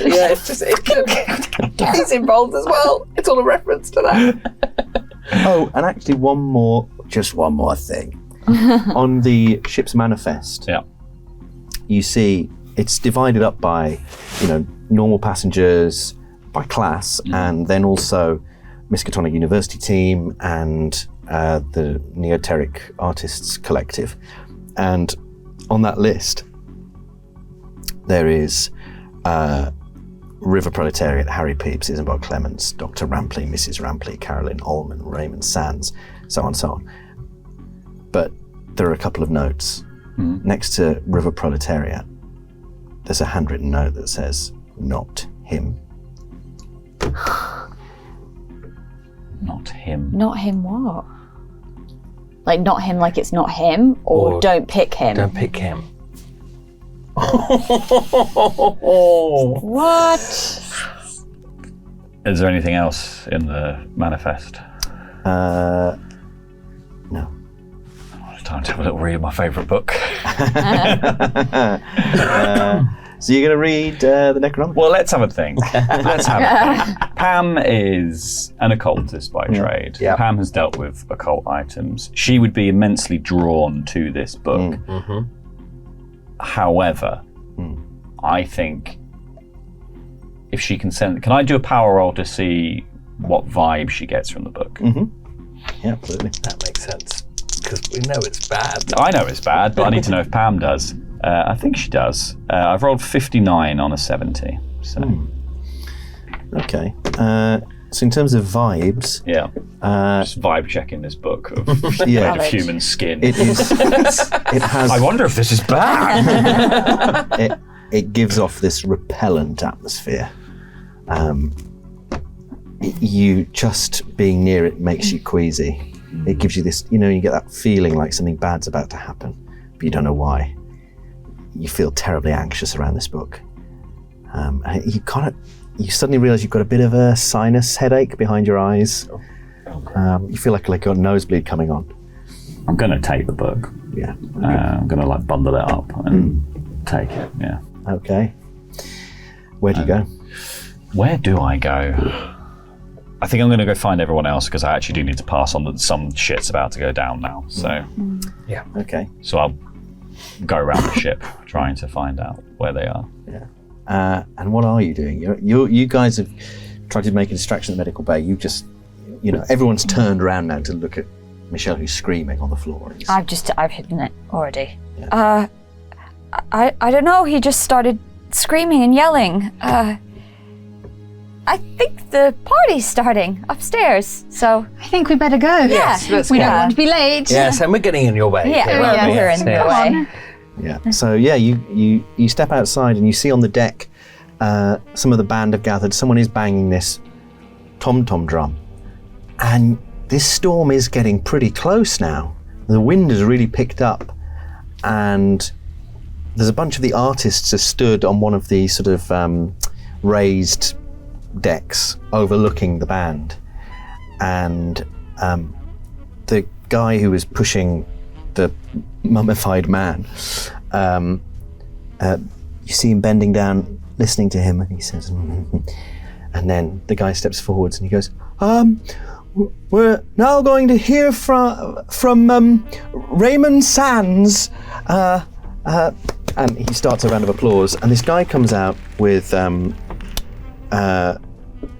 sort of clarinet-looking instrument, and the drum carries on, and he stands in the middle of the deck, and he puts his lips to it, and he starts to play, and it's very, very weird. It's sort of atonal almost, but piercing, like you hear it really clearly, even though the wind's whipped up and everything. And I'm going to need sanity rolls from you. Oh God. I need to lose one more. Oh, it's I'm not there, am I? time. Oh, I've got a 9. Great. I've got a 20. Beautiful. I passed. Tilly, bloody hell. I've got a 9 as Come on, well. calm down. Wait, Oh my God. did we just get the same roll? Again? God, that's so Oh weird. my God. No sand loss for you guys. But then you hear a scream. A scream from one of the other areas of the ship. And suddenly a sailor appears, covered in blood. Oh, And everyone sort of turns to look. And there's more screaming as people see what's happened. And his neck's been cut. And he just... and he points towards the bridge. And he goes, mutiny! And falls over one of the balustrades and lands with a sickening crack on the deck. What do you all do? Scream. Fair enough. Do we run to the bridge? I guess so. Yes. Yes, I suppose we should. It's time to be brave. Let's do this. After you, Tummy. All right. We're not qualified. You definitely aren't. And I don't know about you.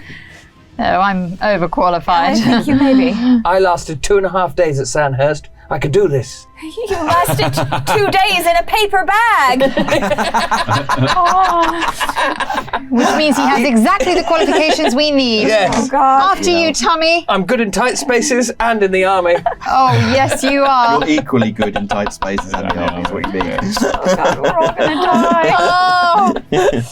And we're running towards the bridge. Fantastic. Where are you heading? I guess I would have heard the commotion Yeah. coming out, so I probably would have just gone towards it in the hopes of finding everyone else. So if I... And we're like, Pam! Pam! Over here! Pam! Oh, Pam! fuck! Oh, yep, some shit's going down. Hurry! What's going on? The bosun, the Tranner, Englewood, the whole Miskatonic side, they're all in on it together. In on what? Whatever the fuck this is. The Squid Man. The squid... It's something to do with the Squid Man. What Squid Man? The Squid Man. That's a sanity roll for you. Stop showing people. It's making them lose sanity. Show people your squid. It's 47 on 69. Oh, you're fine. Oh, you're fine. I've seen that. Me too. I dreamt that. Me too. Well, me too. And me. I didn't want to say. I thought it'd be silly. Oh, Tummy. Hang on, so we've all seen this squid fellow in And our the diver dreams. downstairs has seen it too. It seems from his reaction. It drove him insane. I Yes. bet you. All our names are marked in the passenger manifest. They've been using the manifest to work out who they're going to kill. Catherine Johansson, her name was in the manifest on 23. They'd worked out how to kill him, sent Tranner to do it. Most likely anyway. They worked out a route from his quarters back to 23 together. There's a bunch of other people marked in this, but our names are in this manifest. My name? Your name, my name, you and you. Okay, well, there's something going on at the bridge. I think we need to find out. Some sailor, a seaman, just had his neck slit. It was all spurting out of him, wasn't it? It really was. It's quite alarming. We'll never be free. There's no land for miles and miles. Our only hope is to fight whatever this thing is. Yes. All right. Well, I don't know if we can fight the thing. It's fight the people Yes. before they can summon the thing. Summon? Well, What are you talking about, Pam? I found this and I pull out the Necronomicon. Why can I just go? Earth is that? I get an incredibly bad vibe from this. May I have a read? Oh, Tummy. I think it might overwhelm what little brain cells you have left, darling. Oh, okay. We need you for the investigation, remember? In all my ears, this is one of the most Worst gut-wrenching, vibes this is I've one of the come worst across. vibes I've ever felt. And I've been around you. Sullivan.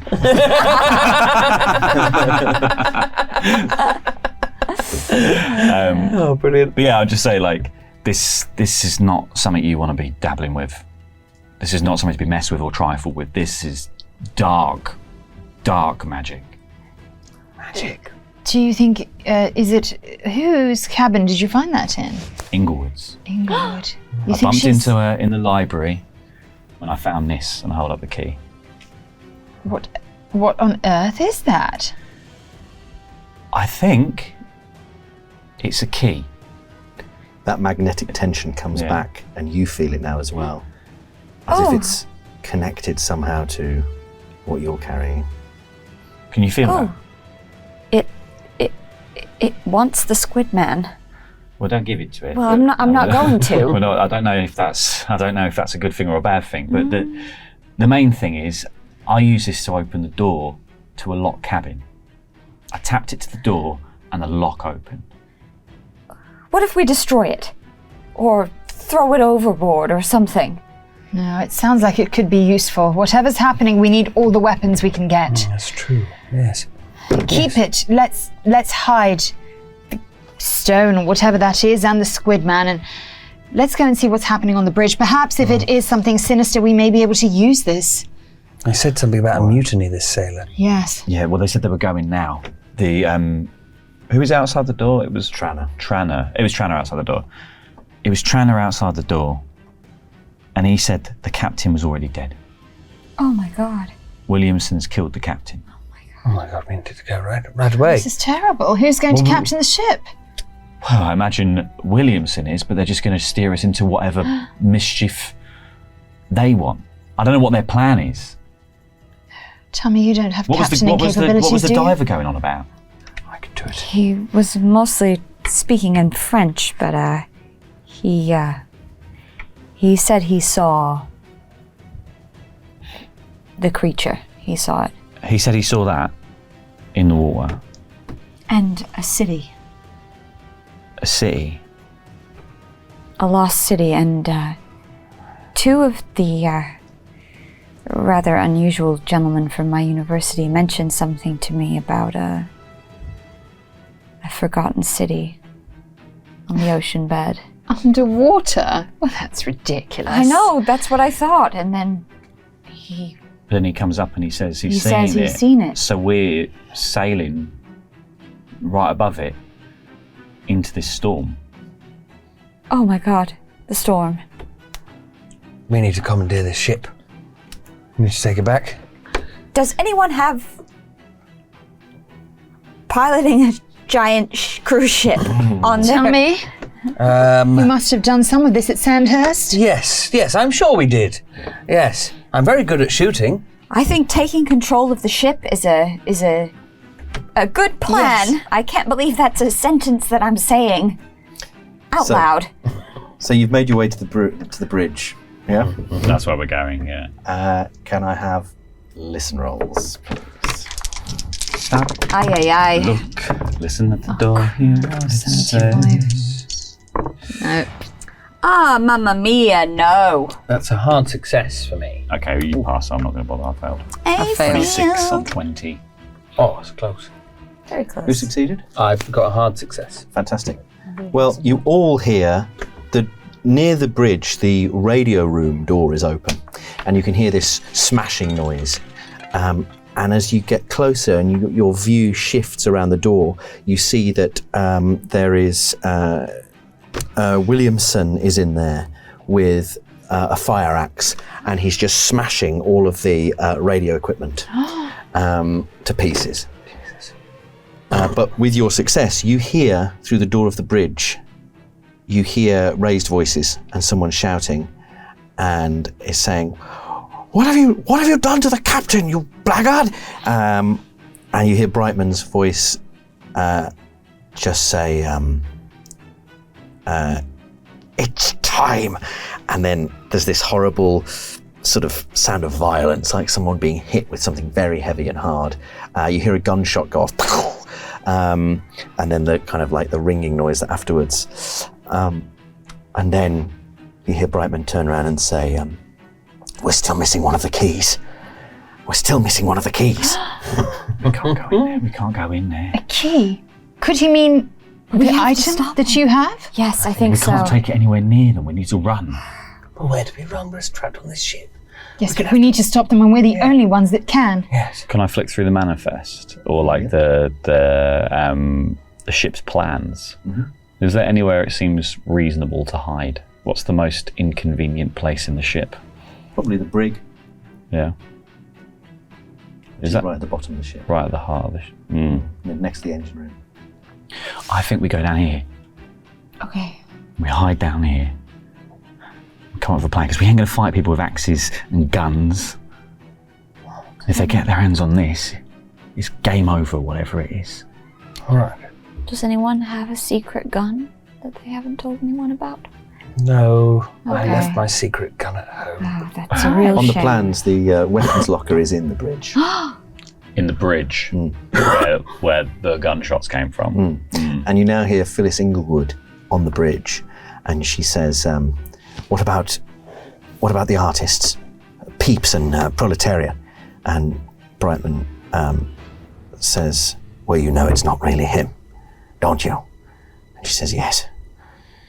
Yes, but why? Why are they here? Why are they part of this? What's he planning? Maybe he has the key." And Brightman says, "Well, we'll find out, and we'll take it from his cold, dead hands." And she says, "His hands are already dead." Let's go speak to them. We need to speak to them. Proletariat Peeps. We go speak to them, because they're not on the side of whatever these guys are. The enemy of my enemy is my friend. Yeah, That's a good idea. that's a good idea. Also, quickly, was it us who heard about the stowaway? It was, wasn't it? Yeah, you heard Yeah, us. yeah. Also, if we do go down into the depths of the ship, that's good, because apparently there's a stowaway down there.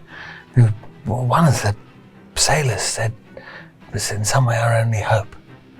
I don't know what's going on with that, but if we can bump into them, maybe they can help us. A stowaway seaman. Stowaway seaman. At that point, you They hear get the everywhere, smashing don't they? in the They radio do. room. The smashing in the radio room stops. Let's go. And the guy is starting to turn around. Let's go down there. Scooby gang. Weren't we going to get a gun? Oh, no gun? Can't see No, one. it's too late, I suppose, for that. But if we were to find a rifle or a shotgun, somebody, and I'm not insinuating that it's me, might be able to use it. I also can remarkably use a shotgun quite You well. can? Oh, But, Tommy! That's just from clay It's a pigeon match shooting. made in It's heaven. a match made in heaven. Yes. So you run back out onto the decks, where there is now absolute chaos going on. The storm is very close now, and the sea has got incredibly choppy. The ship pitches and yaws sickeningly, and people are sliding across the deck. There are people now, you can see a mix of like sailors and people just in civilian clothes. Some of them are wearing these leather masks with these grey leather masks with eye holes, and that are kind of shredded at the bottom like tentacles, and they're just going around stabbing people, cutting their throats, fighting, biting. There's this sort of frenzy on board. Having an extremely normal one yet again. Yeah. As you turn the corner, are you trying to? How are you moving? Are you just running? Mm-hmm. Yes. Yeah, I think maybe I would have looked for the manifest and found out which room Proletariat and Peeps are in. Okay. Yeah. Because I imagine they'll be holed up somewhere. Yeah. You find their suite. It's let's call it. Let's say it's 316. 316. But while you're here, as you're going along this promenade, you can look down over the deck and you see there's blood, there's some dead bodies, and then you hear this scream go up as someone goes, "What is that?" Which draws your eye to the edge of the ship, where 3 huge shapes are climbing over the thing. And as they push their way up, you see, they're huge, these things, with long, massive claws. They're sort of grey bodies that are just thick with animal muscle, and these huge fish-like heads with scores of tiny, thin, sharp teeth, and these evil eyes. And they're pushing their way, they're getting on board the ship. And one of them, they're very quick. Once they're up, one of them runs across the deck and just grabs this guy and just pulls him apart and sort of buries its face in his guts. And that's sanity rolls for everybody. Oh, jolly good. Oh, this is a bad time for me to go bad. Oh, I What is with these succeeded. rolls? 52 on I 69. rolled a 5. You can't get 59. me. Cthulhu. I'm not yes, you afraid. failed and I It's failed. science. We both At least we're failed. going mad together. Yes. Oh, you actually fall in love with him. For real. Yeah, that'll be That's your true actual madness. bout of madness. Yeah. You love this dipshit. He is a genius. Who succeeded there? I did. I got a 5. So you lose 1 each. Great. We can handle one. We can handle Have that. this. Yes. I failed, but not badly. Fails over here. Failed badly. A slight fail. A slight fail. Yeah, 4 points. Still over. bad. You both lose 5s.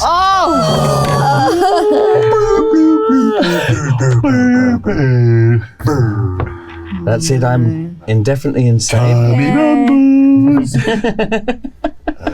Adventures in the mind. What will he see in his vista?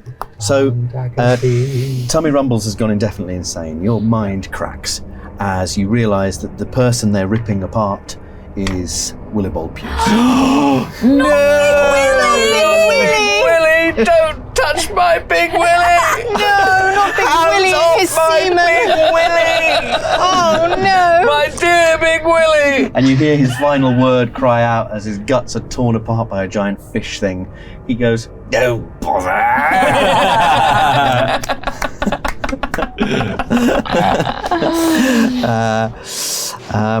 Yes, and you lose 5 sanity points, which means you might go temporarily insane. So you'll need to do an intelligence roll to see if you understand what's happened. So if you succeed this, you will go insane. But if you fail, you'll just pretend this isn't happening. You'll repress. You'll repress 64. all of it. Oh, you've just succeeded it by 1 point. Oh, what a shame. 2 points, that's all What it a was. shame. So indefinitely insane. You've comprehended.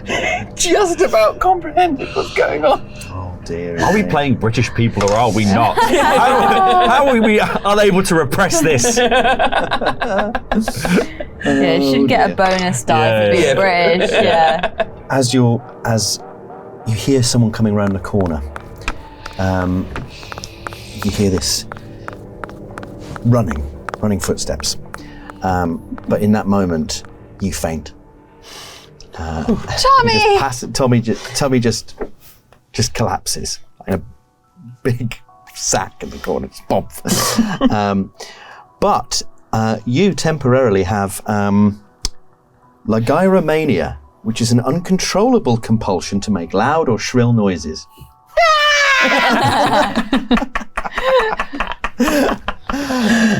Which attracts the attention of the person running towards you, and they come round the corner. Luckily, they're wearing a mask, so you don't see their face, but they do have what looks to be a dagger, a curvy, strange-looking dagger, and they look at you. They see that you've got a guy who's on the floor, and this woman making screaming noises. And hello, dear. We're having some tummy trouble right now. and they advance. Okay, good. What's everyone's dexes? 70. 70. 40. Don't worry, Tommy, I'll protect you. Thank you. Mine's 65, but I'm unconscious. I'm useless. I've been saying it's this whole adventure. Yeah, you've What was yours, done Tilly? some stuff. 40. Not that great. Not that great. I'm a nerd. Have we decided whether the creatures coming out look like this or not? Not quite, no. They look much more like giant fishmen.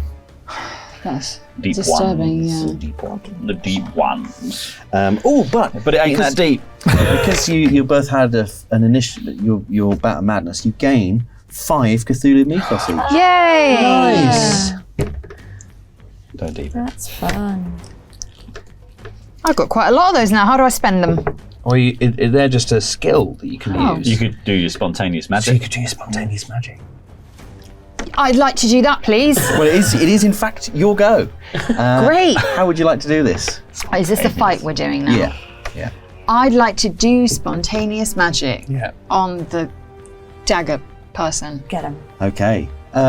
What are you aiming for? I'm What would be aiming the ideal circumstance? to blast the person with spontaneous magic and get them overboard, or at the very least disarm them. Okay. All right. Excellent. Let's have a Cthulhu mythos roll. Here we go.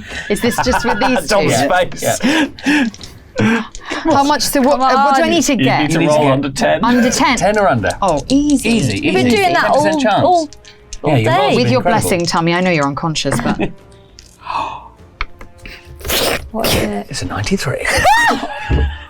Oof, nearly. Very nearly a fumble. Very nearly a fumble. Yeah, so that's just an ordinary fail, luckily. So you try and do this thing, and you do feel this, because you're so close to something, you do feel something, and you hear this voice in your head that isn't your own, calling to you from deep in the sea, but very close, like over there. This but nothing happens. What does Pam Helsing? What does Pam Helsing do? Panic. It's a moment to shine. So is he just like what? Where are we on the ship? You're on like a promenade, so you've got bars on one side, That, like railing, and it goes down. railing, yeah, and you've got the command deck to your left. Great. I am going to pull out a stake that I made earlier, and I'm going to throw it at the guy. Okay. And then while that is I'm just going to literally just chuck it at his face. And as that's being chucked towards him, I'm going to dash at him and just barge him, Okay, trying great. to get him over the railings. Let's have a throw roll first of all. Okay. Is there throw as an option? There is. yes. Not got good throw. So we're about to find out that I wasn't very good at it when I rolled an 87 and my stat is 20. So you throw it, but it goes nowhere near him, so he doesn't really flinch. But you're going to carry through with the barge. I've already planned it, so Yes, fine. So let's have a fighting brawl roll. And he's Fighting going brawl. to try and stab you as you run at him. Great. Oh, she's That's a always brave, good. She's brave a lady. brave idiot. She's fucking smashed it. took a hard success. Oh, wow. My fighting brawl is 25, and I've rolled a 6. Incredible. Well, he's failed. So you barge him into the railing. Literally just trying to chuck him, just knock him over the top. Yeah. So you do. Boof! And you see his legs go over. You hear the sickening crack as he hits the deck onto his neck. We've got to fucking go. Let's go. Let's fucking go. After you. Stop screaming. Pick him up. Let's go. Oh wait, I don't know if I can carry Tommy. I get the other arm of Tori, and we're all Can't leave him three behind. women dragging this This useless useless man. We've man. got to get to I think 288. this might be the love of my life. Tommy! I think she's gone completely Yeah, she's- insane. I love you, Tommy! Shut the fuck up! Tommy! We need to get to 316. So you start making your way to 316. As you make your way through the deck, let's have... let's see. Well, first of all, the thing you all probably notice, except for you because you're unconscious, is that a group of the mask wearers have gathered on the deck in a circle. The drum is still going. Bomb, bomb, bomb. And you now see the drummer is just like completely like this. And they're stood in a circle and they start chanting. And the storm is now properly over you. The rain starts to come down and there's thunder and lightning. And you notice that the ship is beginning to tilt one way in particular. And it feels like it's getting faster as the water seems to be starting to swirl. But you make your way through the corridors, through decks. You hear screaming down certain corners, people running. You have to step over bodies, blood. Let's have, who's got the lowest luck? Mine's 56. Probably me. 38. Has anyone got lower than 30. Wah wah. Give me a luck roll for the group to see if you bump into anyone. Wah wah wah. It's a 19. She's fucking done it. She smashed it. Yes. So you're just about to turn up this corridor, and the lights are kind of the electricity's going, and it's kind of fizzing. Isn't it? And so the corridor is quite long, narrow, and the lights are kind of doing that, on and off. So you're only seeing bits of the corridor at once, and you see this hulking fish thing. Just its shoulders touching the ceiling as it's just eating someone, and you freeze and very quietly move past it. Yes. So you carry on down the other corridor, and eventually you do get to room 316. Now what? I just bang on the door. Or barge in. Yeah, it's actually open. Yeah. And you go in, and there is a figure just sat in a wheelchair, covered in bandages, directly opposite you. And you can hear someone clattering around near the wash basin. And they're saying, the person by the wash basin is going, well, we have to find the statuette because that's the key, isn't it? That's the key to the whole thing. We have to find that. But I don't understand what happened. It must have been stolen. It must have been that woman. And then they turn around and see you. And the figure in the chair goes, well, they're here. I've been expecting you. Who are you? Who was I, you mean? And the hand goes up to the bandages and starts peeling it away. This is merely the body of river proletariat. But I am much older by far. And you realise that underneath the flesh has rotted. Oh my gosh. And huge chunks of it have fallen away. You can see bone through the neck. And it stinks. It's like a horrific smell in here. That's sanity rolls for you three. I don't think they're going to help us. Could be wrong. I failed. 33. Oh, you're fine. I have finally failed. 85. 75 over 68. Feels correct, to be honest. There is a Yeah. man decomposing in front of me. Yeah. So you lose one. Oh no, you were in a bout of madness. You can't lose any. No, you lose one sanity point, but you won't have another bout of madness just yet. But you guys failed, yeah. Yeah. Oh yeah, This is big actually quite time. bad. Oh, lose 3 each. 3 each. How are you getting on there? Mentally? I've taken 5 overall in the entire time we've been playing. So. Good. What did you start on? 70. Oh, I've lost Fine. 8 so far. But I am...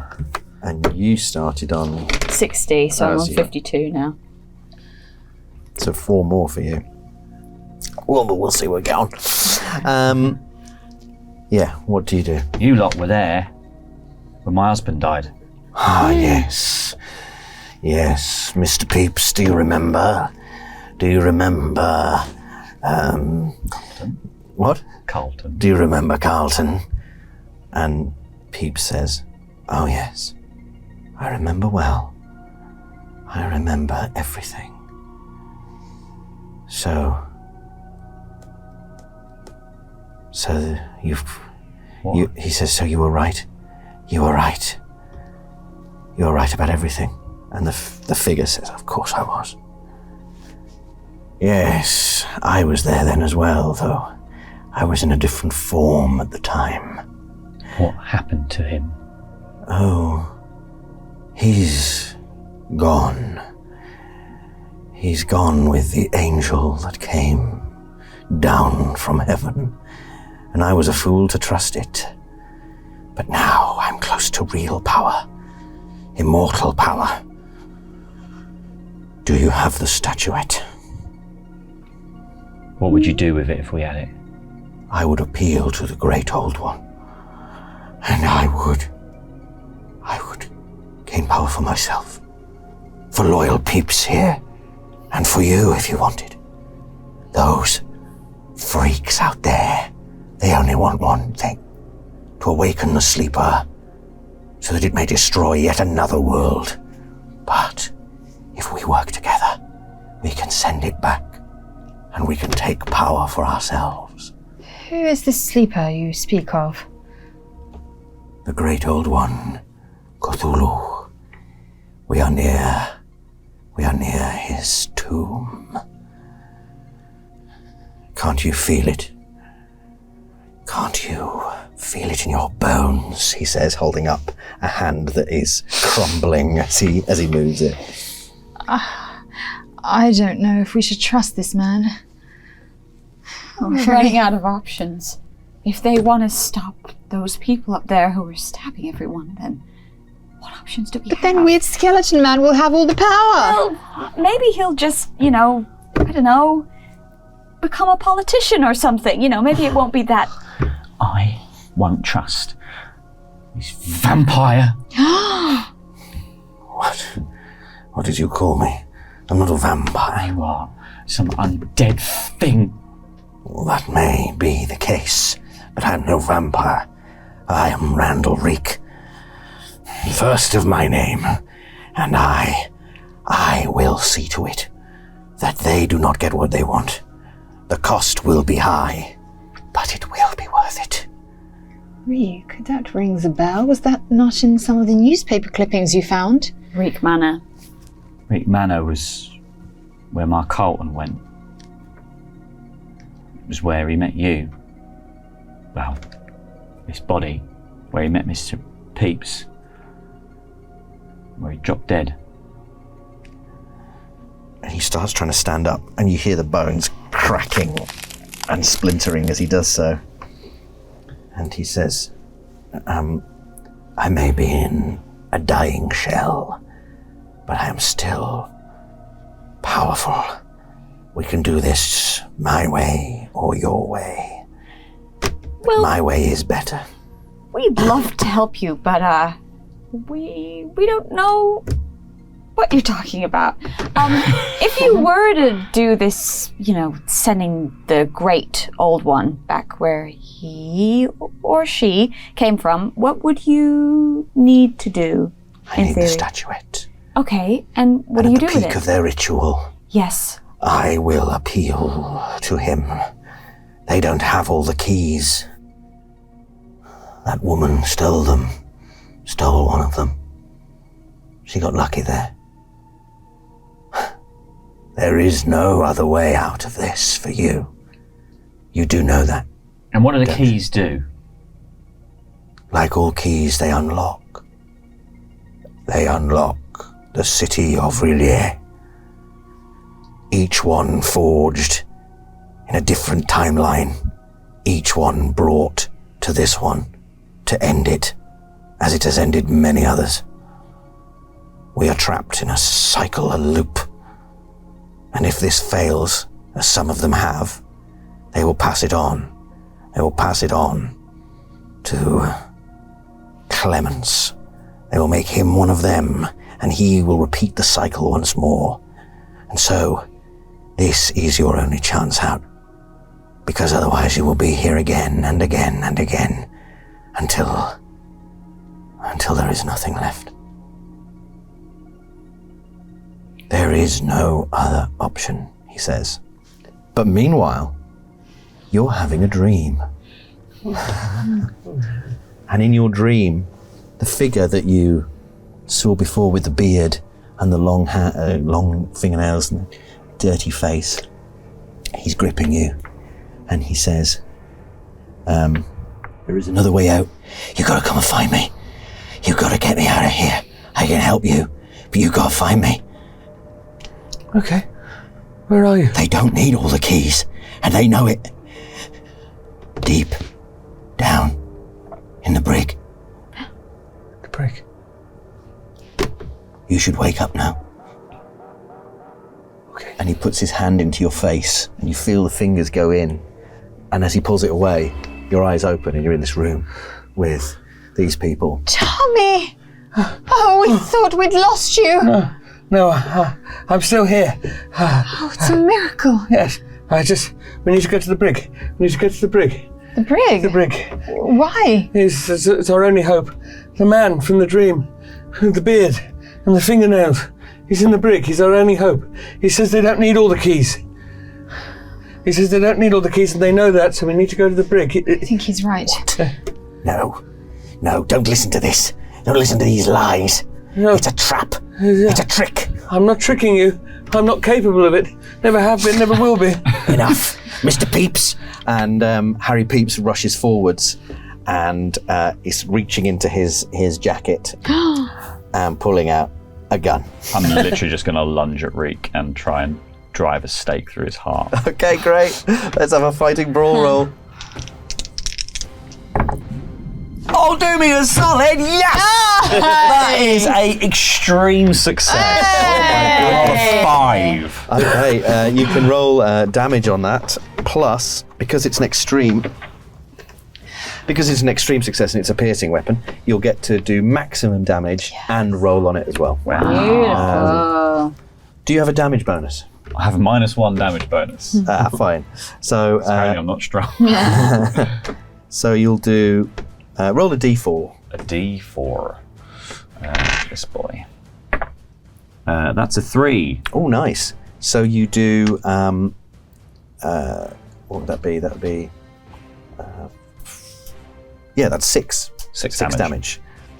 Which is probably enough to desiccate the corpse quite severely, and he falls back into the chair. Probably his arm drops off, and his head rocks backwards, and he's still just about there, but completely incapacitated now. You can tell the consciousness is still alive, but he's trapped in this shell. What do you do? This guy is pulling a gun. You see he's pulled the gun out of his jacket. I lunge for the gun. Okay. And try and get it off him. Fantastic. Let's have a fighting brawl roll. Bravery. 67. Where is that then? Is it going to be on it? Yes, 25. Oh. It's a shame because I didn't know how to use a gun. Yeah. Well, unfortunately, he succeeds and manages to wrestle it off you. And whose go is it? It's Harry Peeps' go. He's a bastard, this Harry Peeps. He's nothing like the cook I left him as. Yeah, he got cool. He got really cool. He's probably He went taking mad and went smoking. Yeah, he took some smoking. Got a jacket. And I mean, he still seems quite nervous, and he's sort of panicking, but he shoots. Ooh, that's pretty good, but he also gets a bonus die for close quarters. That's less good. So he shoots, but does not quite hit. So the bullet goes slightly wide in that moment. And he goes, just stop. You've got to just stop. What do you do? Brain him with a statuette. I was thinking about it, but then they'll know that we have it, right? That's true. The other guy's dead though. The other guy is dead. incapacitated, Yeah. How strong? I don't think I'm that strong, but I can try. Give it a go. Give us a fighting ball I'm roll. going to try to knock Harry Peeps unconscious. Knock out one of your previous characters. With the bust of Cthulhu. Whack! Come on, Mary. Yeah, she has done it. Hey! 23 on see if that's- 25. No. Your peeps! Okay, what was the damage on something like that? I don't know why I feel a kinship with you, but you need to die. Yeah, give me a... Do you have a damage bonus? None. None. 0. That's probably like a D8, because it's probably the same as like using a kosh. Okay. Give it a whirl. 4. Yeah, so you smack him in the head, and he probably does go down. Actually, let's check. He stays conscious, but he's down on the floor, and he goes, "Oh, ow! You do have it. Come back!" We run out. Yeah, we're all going to run. As we're running out, I'm going to shut the door, and then I'm just going to hold the key to it, Yeah, it locks. and then run away. Fantastic. So you're running. Where? To the brig. To the brig. So you make your way down. As you're running, the whole ship starts to, and everything's like bodies slide down hallways and corridors, and the ship has picked up speed. You see through the windows now, there is a huge whirlpool that you're trapped on the lip of, and the city's black and choppy. There's this awful stench coming up and through the ship, but you make your way down. As you descend into the lower levels, you realise that it's knee-deep in bilge water, and things are moving underneath it. But you manage to push your way through the storage all the way to the brig. Just like the dream. Where there is a cell with a man in it who looks exactly like the man from your dreams. We got to let him out. If he's in this cell, use the key. I use the key to unlock the cell. It unlocks, and the gate opens, and the guy says, "Well, you took long enough. All right, we better go up there and try and stop what's happening." Sorry, ready? who are you, sir? "My name's Sean. I'm from a different time, and I don't know how I got here, and it was difficult. Didn't think it would be Sean. He did become a worldwide famous wizard. Which video is Sean from? So for the very last video, we did one that was set in the modern day on a stag do, and Sean was Sean was my this arsehole character. Bristolian who just wanted to have a big party and have the most legendary stag do ever. It's like a man-child who never grew up. Yeah. Now here he is, our saviour. Now he is saving us. I mean, Worldwide famous wizard Sean Cocktail. Yeah, Sean Cocktail, that's his name. He goes, "Come on, we haven't got long. We've got to go." And he just starts running. Let's run after him, I suppose, yeah. Right. So you pelt up the stairs, back up to the decks. About just as you get onto the main deck, you step out onto the deck, and there are these cultists are stood in a circle, and they've all got one of these stones. And who's got the stone at the moment? You feel it thrum in your pocket, and it's pulling. It's really pulling. And they let go of their stones, and the stones just suspend in the air, like they're magnetized by nothing. And you now see, the angle of the ship is such that you can see straight down into this vortex. Ooh. Yeah, it's sickening. Yeah. Somehow you're managing to stay kind of stood. And the wind is blowing, it's really hard to hear each other, the storm is raging. And Sean's going, "We're nearly out of time! I think this is gonna be bad!" It's gonna be really fucking close, this! And there are these deep ones that are coming towards you. Is there anything you want to do in this moment? Spontaneous magic. Yeah, maybe I do spontaneous magic. Well, I'm literally holding What the else can we Necronomicon. use our I mythos could points? read. Yeah. I could do a spell from the Necronomicon, maybe. Go on. Why not? Oh, Yeah, why the fuck? No, it's the last one, isn't it? every time. Let's do it. Yeah, what kind of spell do you want to do? Something really horrible. Okay. Let's have a Cthulhu Mythos roll. No, I don't have any Cthulhu Mythos, so I have to fail this. Oh well, actually, if you're gonna skim the Necronomicon. I'm going to skim the Necronomicon fine. to try and read directly. So Well, in that case, library use. so you gain 10 Cthulhu Mythos points, but you lose. Luckily, only 5 sanity points. Absolutely coasting. Um, Would I temporarily go insane though here? you will, but I'll let you cast a spell first. Lovely. That's nice of you, darling. This is the nicest you've been. I'm a good egg. Wow. Yeah. Something that's going to obliterate these deep ones. Do you want obliteration or do you want control? Oh, Yeah. You go to cast this spell. It's going to cost you 1d4 sanity points. And 3 sanity points. 3 sanity points you lose on top of that. And 3 magic points. Okay. I have 11 magic points. Well, I had 14. Now I've got 11.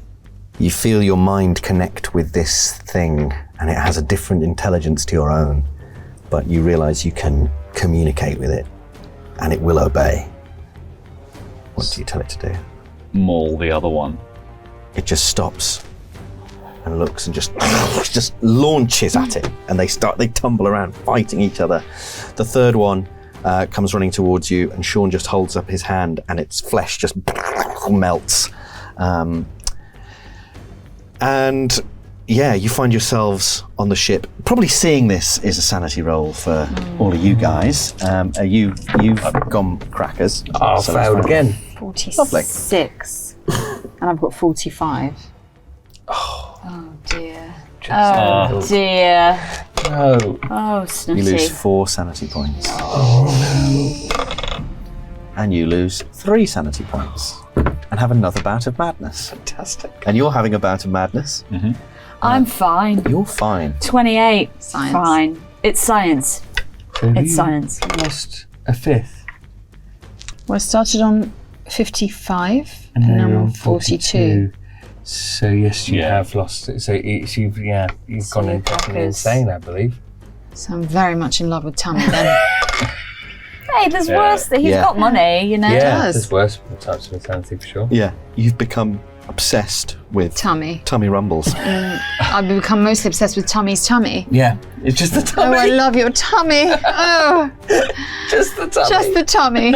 And Tummy, you realise the best thing you could do right now is get out of this situation as quickly as possible. And so you run to the edge of the ship and climb on, and you're going to throw yourself off.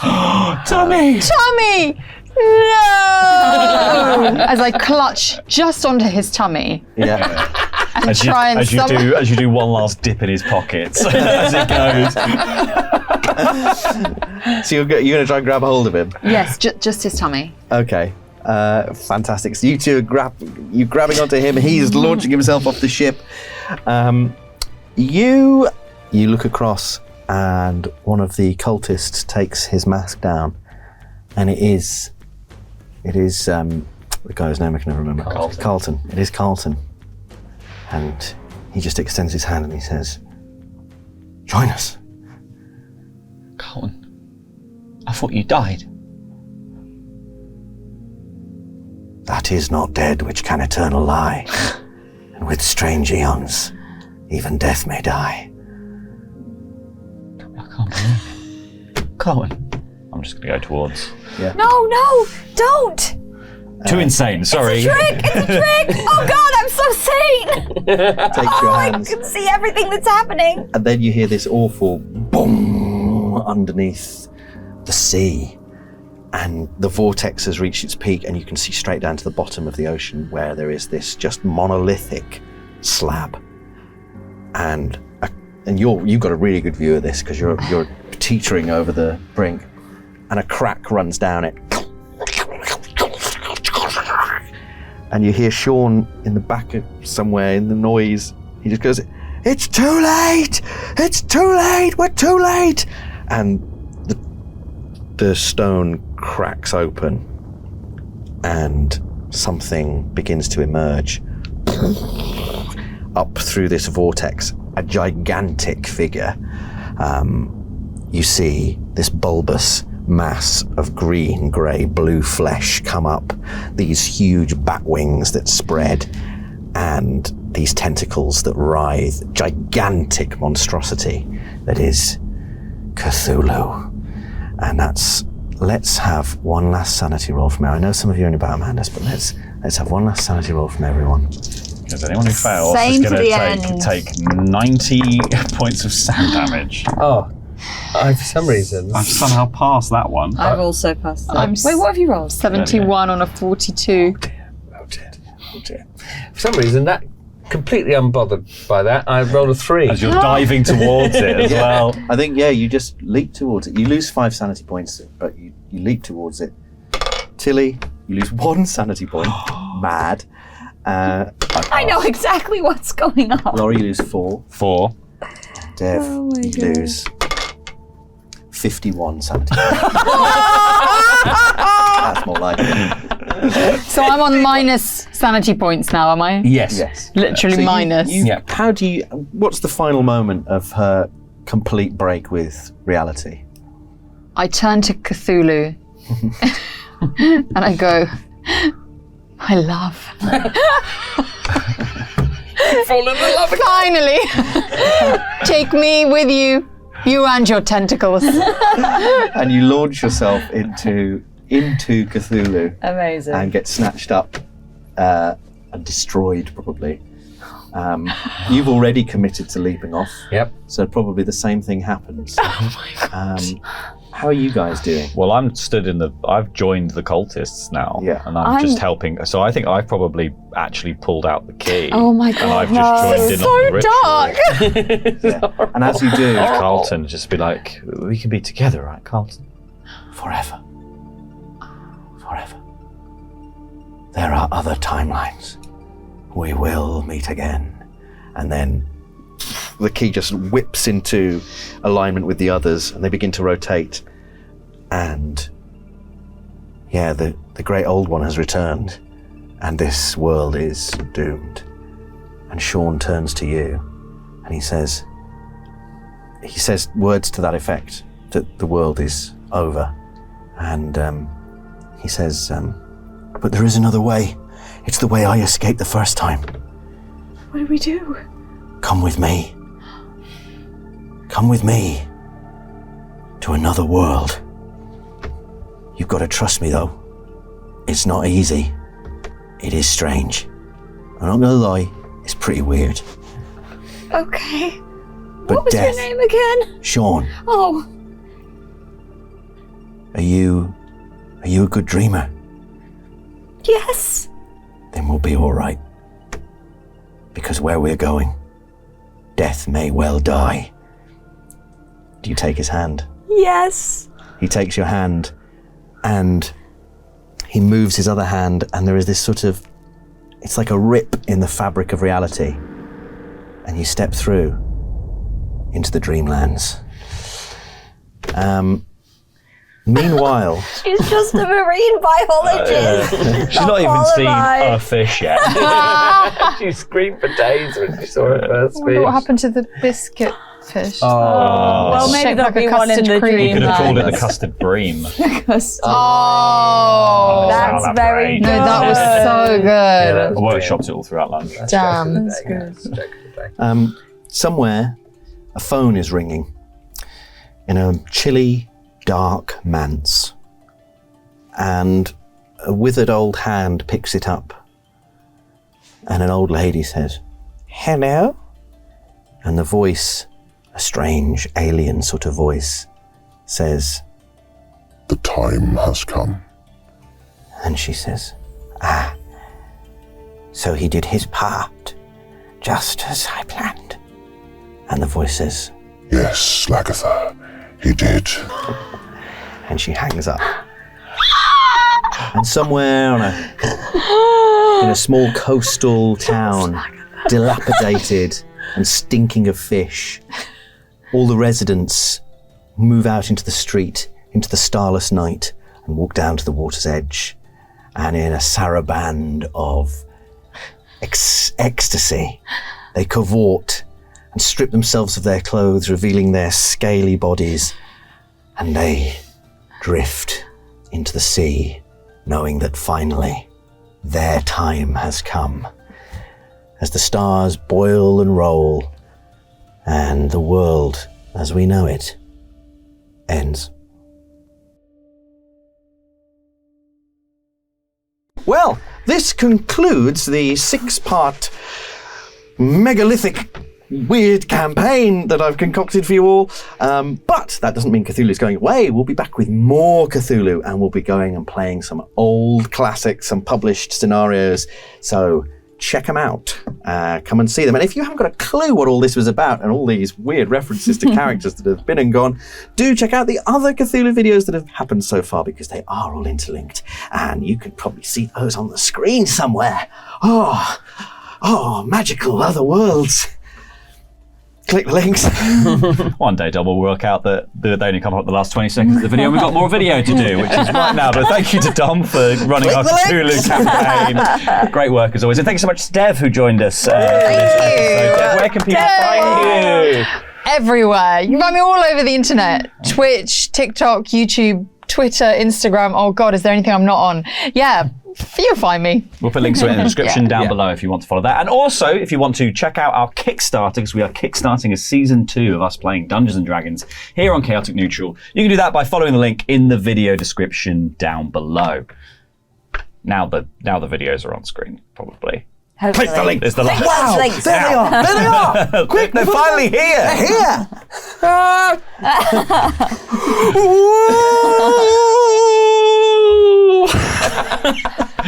The best bit is we'll just be in a little window and there'll be like full screen somewhere else.